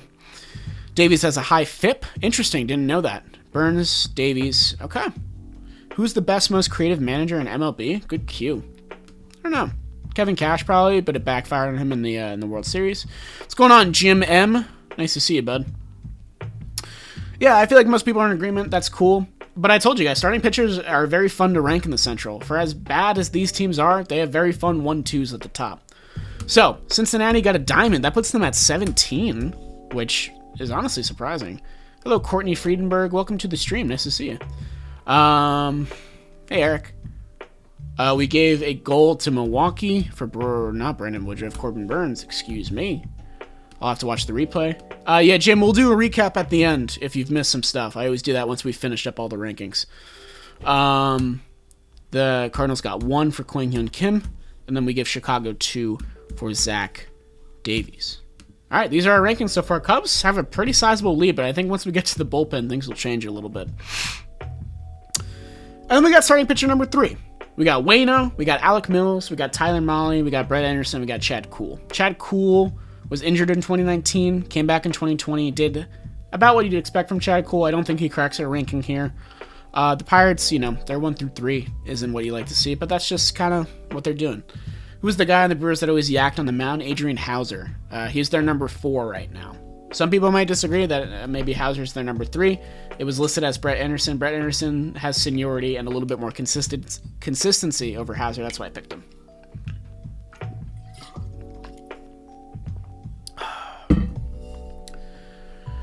So let's see. I'm going to give Brett Anderson my bronze. He gets my bronze. It comes down to Mills and Waino for me. I don't know how much Waino has left in the tank, but also he had a really good 2020. Like, can we check this out really quick? When I was doing research for this video, it shocked me how well he's still performing. And they got Yachty back, so you don't have to worry about who's behind the dish for him, because, we all know how much chemistry those two have.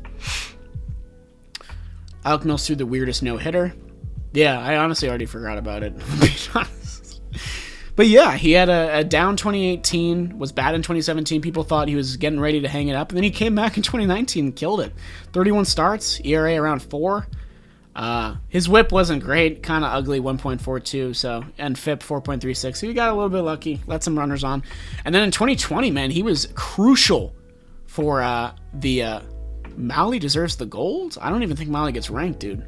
We can check him out after, but I don't know about that. Waino probably won't be able to put up a 3 ERA over a full season, but I still think he's a lock for a 4 ERA to eat 30 starts for you as long as he doesn't get injured. Mahle deserves the gold? Am I missing something? Am I also pronouncing that right? I don't even know. Let's check out him for a second. Am I underrating him? Young dude. He's only been in the league since 2017. Waino can definitely still swing it. I agree. Sling it, not swing it. Let's see. I mean, if you go off his 2020, maybe. But he was really putting the pieces together in 2018 and 2019, still figuring things out. I know he strikes out a ton of dudes, right? That's like his thing. He's got like nasty stuff. Yeah, his K percentage was high, if I remember. 25, which is highest among this group. I don't even know if he cracks it, though. 11.3 K per 9 is gross. I agree. And he's got good velo. His fastball's elite. Yeah, I don't know, guys. He needs to do it for a longer period of time. The competition is a little bit too much in this division, in my opinion. Has good spin rates on fastball and slider. Okay. I mean, I'm going to look out for him as a breakout candidate for sure. You guys have convinced me. But the reason I give Anderson my bronze is just because he's another one of these model of consistency guys, in my opinion. We'll check him out really quick. The Brewers got him for like nothing. They got him for like a $4 million deal. Yeah, he's just 17 starts, 31 starts, 3.89 for the A's. Really did well. Kind of outperformed his FIP and his whip for sure. But I definitely think he's a good candidate to just come on, eat some innings. I like him more than Mahle, but upside is more fun. That's a good point to make, Marco. But this upside is fun to play with when the competition isn't so staggered, if that makes sense. Will Votto and Yachty bounce back in 2021? I'm going to say no on Yachty, maybe on Votto. Votto has a little bit of lineup protection. Not really, though. I don't know, probably neither. Honestly, I wouldn't draft them in your fantasy league if I were you. That's all I'm saying. Okay. So, I'm going to stick with Anderson. They have similar WAR. Anderson's just been a little bit more consistent for me. I could look back on this and be completely wrong. I hope that Tyler Mahle outperforms and the Reds do well. I hope that he earns my respect. You guys have convinced me a little bit. Mills' WAR is not great, just because he hasn't been doing it for that long, so that might take away the gold. Let's check him out really quick, though. He had a good 2020.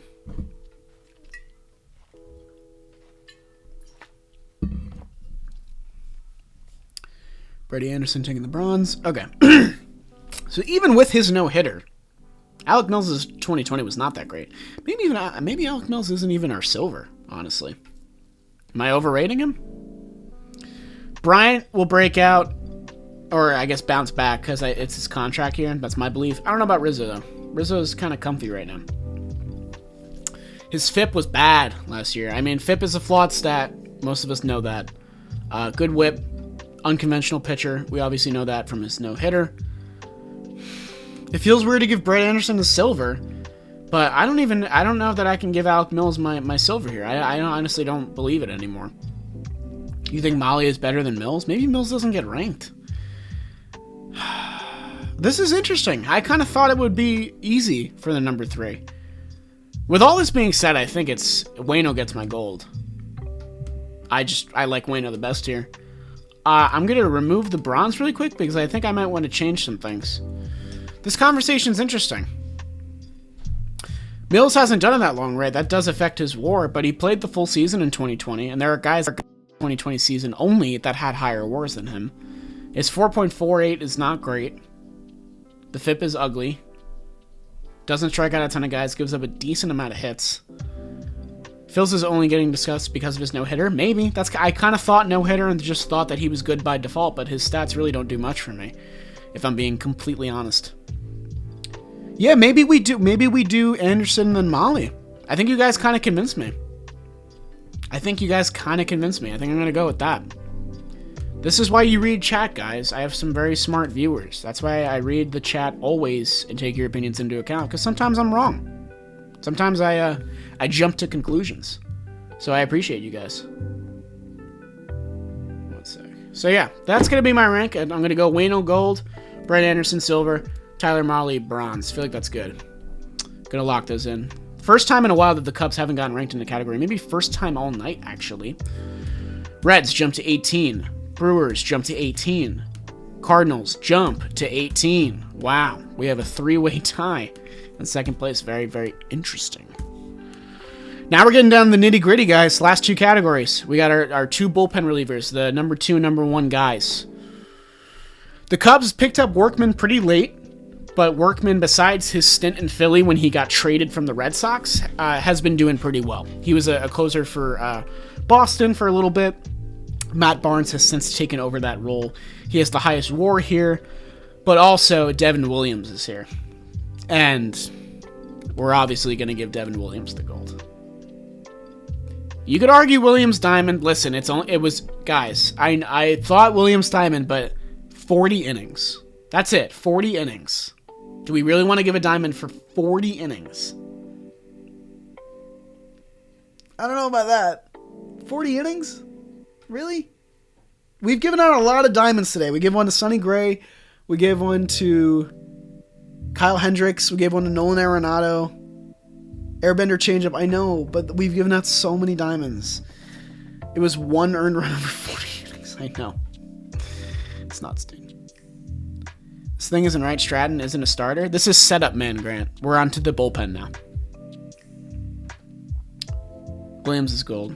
Also, I'm so excited to share my opinion on a closer. I'm happy you're excited, man. I love the enthusiasm. Can't give him diamond. I don't think I can give a diamond to a guy with 40 innings, guys. I think that Devin Williams is the real deal, and him and Josh Hader are going to be so fun to watch. But we're gonna chill. We're gonna give him a gold. I do believe that Gray deserved his diamond, Corbin. I disagree. And her Williams, I'm done. Williams, Workman, do. I think we'll probably give a diamond to Hader once we get there. But let's get there first. Okay, so Devin Williams was a lock for our goals. We also have Andrew Miller here, who's really taken a step back over the past 2 seasons. He's getting older, kind of to be expected. So I don't think he factors in here. Lower WAR than Chris Stratton, which surprises me. Chris Stratton was starting games for a little bit. That's why his innings pitch is a little bit higher. It really comes down to these two guys, and I think the ranking is pretty clear. This is probably one of the easier categories to rank here. Workman gets my silver. He was good as a closer up until he went to the Phils. He'll be a setup man for the Cubs, probably. And then Doolittle will get my bronze. Nice little pickup for the Reds who weren't very active and needed some bullpen help. So I think we go Williams, we go Workman, we go Doolittle. I think that's totally fine. What do people think? WAR is pretty flawed for relievers, IMO. Yeah, well, we've been using it the whole time, so it just seems like a good fit here. And I also just wanted to show that Devin Williams accumulated 1.4 WAR in 40 innings, which I think is insane. Can you explain the reasoning for Hendricks Diamond? Sure, Jamie Wise. The reason I pick Hendricks Diamond is because he's been doing it the longest. He was the most consistent of the bunch over, I think, 7 seasons, I believe. And it's a little bit biased, but the reason I picked him for Diamond is because they don't really make pitchers like Kyle Hendricks anymore. They really don't. The guys that don't throw a 90-mile-per-hour fastball, who really have to finesse to fool you, like the Greg Maddux types. And I just like that pitchers like that still exist, so I wanted to reward that with a diamond. Maybe he's not necessarily going to be the best headed into 2021, but if you ask me which guy I want in a do-or-die playoff game, Kyle Hendricks is the guy I would pick. Bunch of great options. Brendan Woodruff, Jack Flaherty, Luis Castillo. Those were all options, but diamond was, I think, a good pick for Hendricks there. Most of the chat agreed. We're also seeing some disagreement on the diamond for Sonny Gray, but I'm sticking by it. A 6.1 WAR over 2 seasons. Yeah, Hendricks never had an ERA over 4 in his entire career. Gray Diamond, we did a little bit of a discussion on that. When I do my recap, I'll get back to that, I promise. So, Gold went to Milwaukee, who get to 21 now. Yep. Silver went to Chicago, who gets to 26 with 10 categories. Kyle gave up 3 runs? I don't know. Whatever. I can't remember every game log. I'm sorry, man.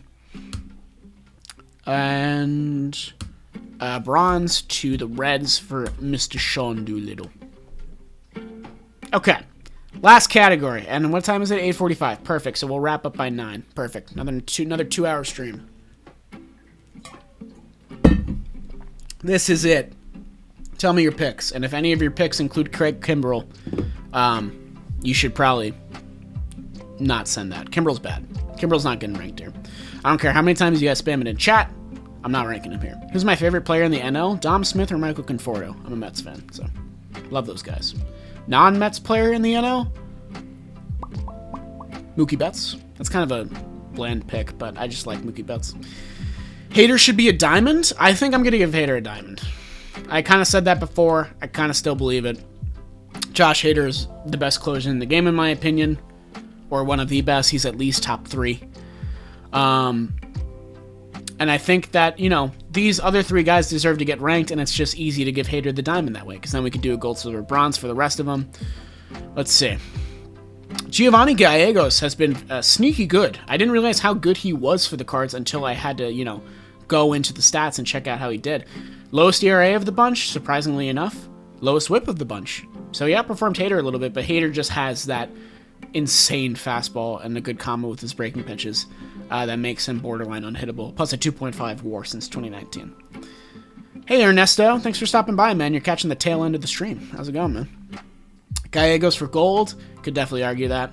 I think we probably go Gallegos, and then we go Amir Garrett, and then we go Richard Rodriguez. I know we're playing the WAR a little bit there, and WAR is a little bit flawed for relievers, but honestly, that just makes the most sense to me. Gallegos puts up the best stats compared to Hader, and then there's kind of a gap in between him and Garrett, right?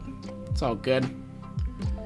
Amir Garrett, he's going to be closing for the first time, because Raisel Iglesias is out of town. He's on the Angels now. So, I don't know how Garrett transitions to the 9th inning. It's going to be interesting to see. Dude's got a lot of swagger. Felipe Vasquez, double diamond. I can't put Felipe Vasquez up there for obvious reasons, but thanks for the $2. Second donation of the stream for Peter. You're the man, dude. Appreciate it. Richard Rodriguez, low-key nasty. I agree. Needs a little bit more time to prove himself, I think. Although he does have just as many innings pitched for as Giovanni Gallegos. Doolittle's probably not closing for the Reds, Evan Taylor. Just based on their depth chart and just based on his performances of recent seasons. I know he was closing games for the Nats down the stretch, but the Nats bullpen was a little bit more shaky. Gallegos used to be a Yankee. Didn't know that, Ami. Thanks for sharing the fun fact. I'm going to go Silver Garrett. I'm not going to rank Kimbrel. Every bone in my body is telling me not to rank him. I know that he has the legacy pick there, but... And it feels right to rank Richard Rodriguez here. He's been doing good work for the Pirates. I think he's going to have a good season. So the Pirates got 5 points. That might be more than people were expecting. The Tigers got 1 point when we did the AL Central. So good for the Pirates. Good for them. Good for them. The gold went to Gallegos. So the Cardinals finished with 21 points. We gave a diamond to the Brewers, who are at 25 now. Wow. Very interesting. Let's see. Cincinnati got 2. Yeah. So there, those are your final point rankings. The Cubs narrowly edged the Brewers in point totals. The Brewers have the most categories of any team, meaning that they're most likely the most well-rounded team in the Central in terms of what we picked. So before we do final standings rankings, let's do a quick recap of what we picked. This is how I like to end the streams. In the last 10 minutes, I go over what we picked in case people stopped in late and didn't get to see everything. All right.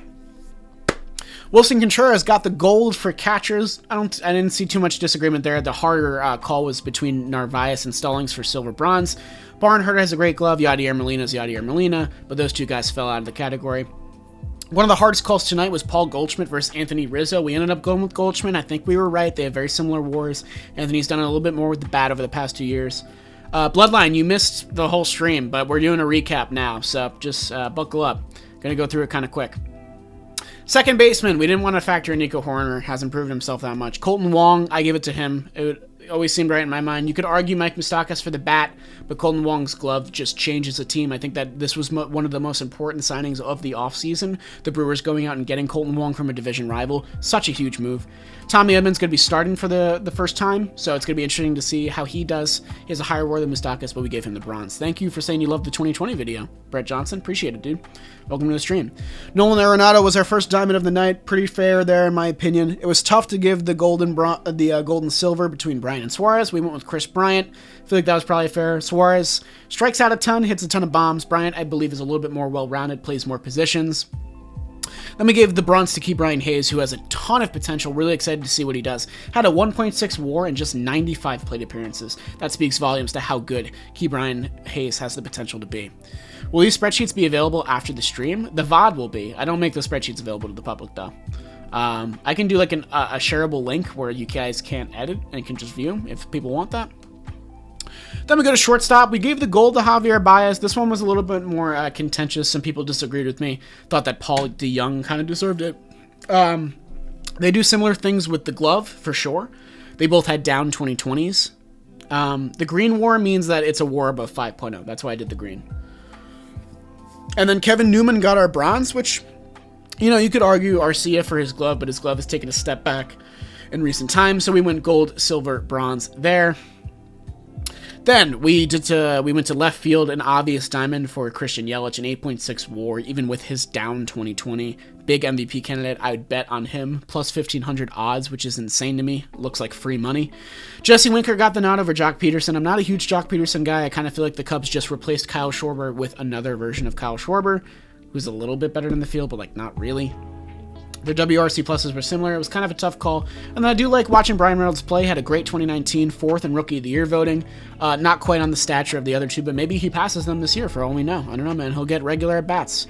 Center field was probably the easiest category of the night. This is the one we spent the least time on. Ian Happ gets the nod there for his glove, for his bat. Harrison Bader really does it with the glove, has a high sprint speed.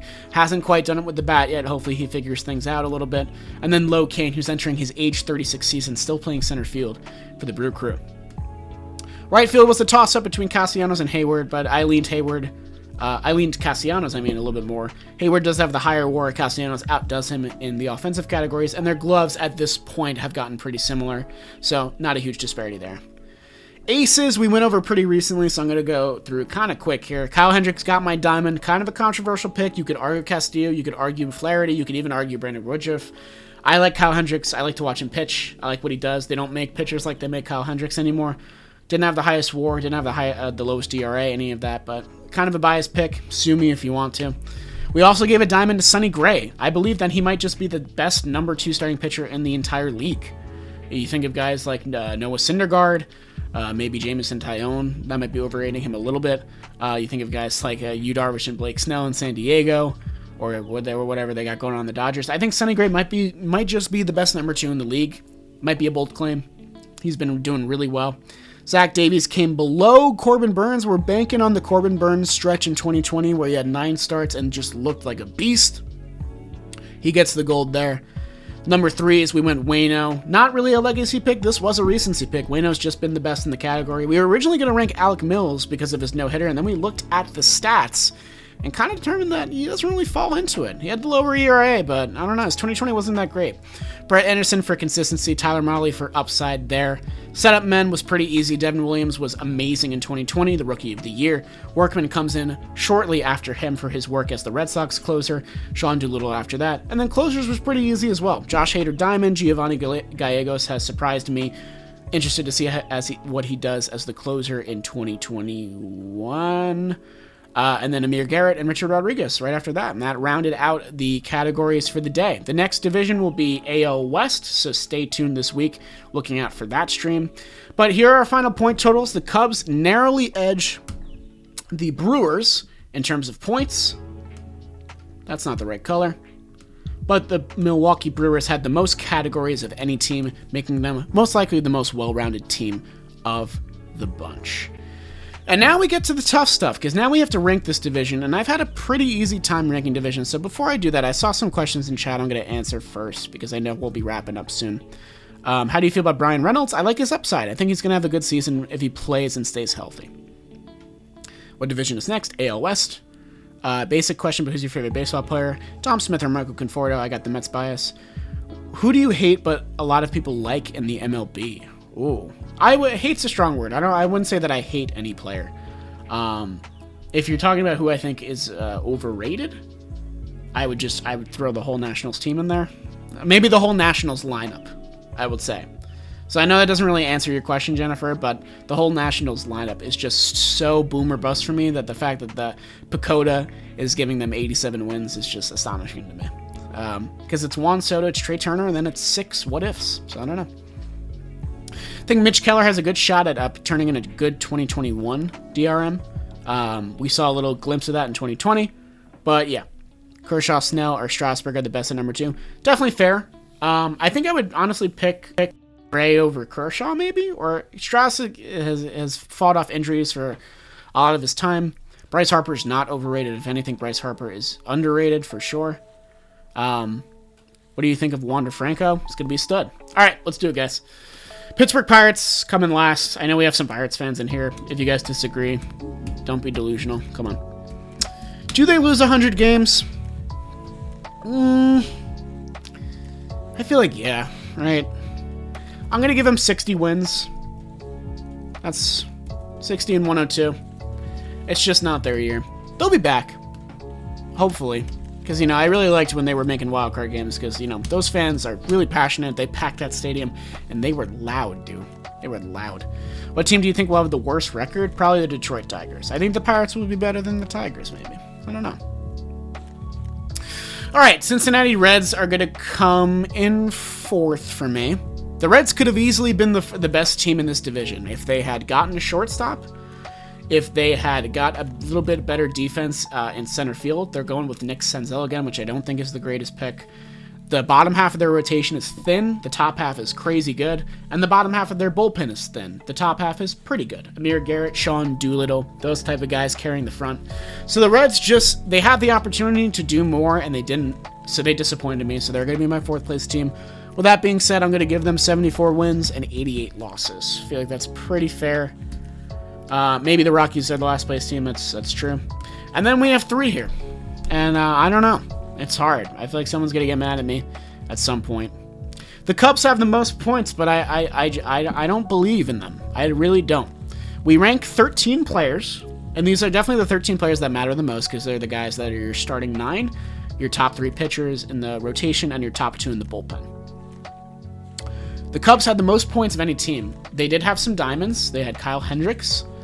They had Javi Baez-Gold. They had Anthony Rizzo up there, Chris Bryant up there. The names are there.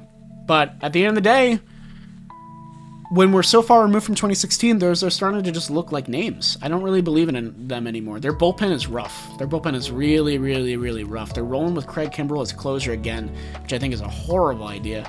They don't have a lot of trade capital, so if they're at the deadline struggling, there's not much they can do. The roster is thin. The talent is there, but the roster is very, very thin. The bench is thin. Nico Horner at second base worries me. So yeah, the Cubs, I think I'm going to lock into my 3rd place team. With that being said, I think they're a winning team, just not by a huge margin. I'm going to give them 80. I'm going to put them at 500, actually. I haven't ranked a team at 500 yet, and I feel like the Cubs are the epitome of a 500 team. They have name value, they have a bunch of talent, and then the roster's just kind of thin. And I like teams with depth. I'm a big depth guy. Depth and defense, that's my thing. 2 Ds. And the Cubs just don't really blow me away in either of those categories. And I feel like those 2 categories win you championships, win you games. So I'm going to put them at 500. They got the talent, but if that talent gets injured, it's game over for them. And then this is tough. This is really tough between Milwaukee and St. Louis. It's going to be so close. It really is going to be so close, guys. I put money on the Brewers, and I am a little bit inclined to give them 1st place. I really am. Who's your pick to win the Central? I want to see what you guys think. So I'm seeing Brewers, Cards. Reds can make deadline moves maybe, but they don't have a ton of trade capital to work with. Cardinals will probably win, but Brewers are poised for a comeback, maybe even a wild card. I don't believe anybody in this division gets a wild card. I will say that. Brewers are going to live and die on Yelich hot streaks. I have Cards, Brew Crew, Brewers, Cardinals 94, which is a little generous in my opinion. Cards. Cardinals have more depth IMO. Cardinals have better defense in the outfield. Brewers have pretty good infield defense. Brewers have Yelich. Cardinals have Arenado. Brewers have Woodruff and Burns, and the Cardinals have Flaherty and Kim. Their bullpens are pretty even. Like, these are very even teams. I think if the Brewers go out and they get Justin Turner, it's them. If the Pirates win their division, that'd be a meme. Cards with 89, Brewers with 86. Brewers do have stronger pitching, in my opinion. They do. I feel like that bullpen is a little bit deeper. They also have Brent Suter in there, who people forget about. Solid 7th inning guy. Miles Michaelis is good, but he's coming off an injury. You have to remember that. I believe it's an injury. He had some time away. I know that.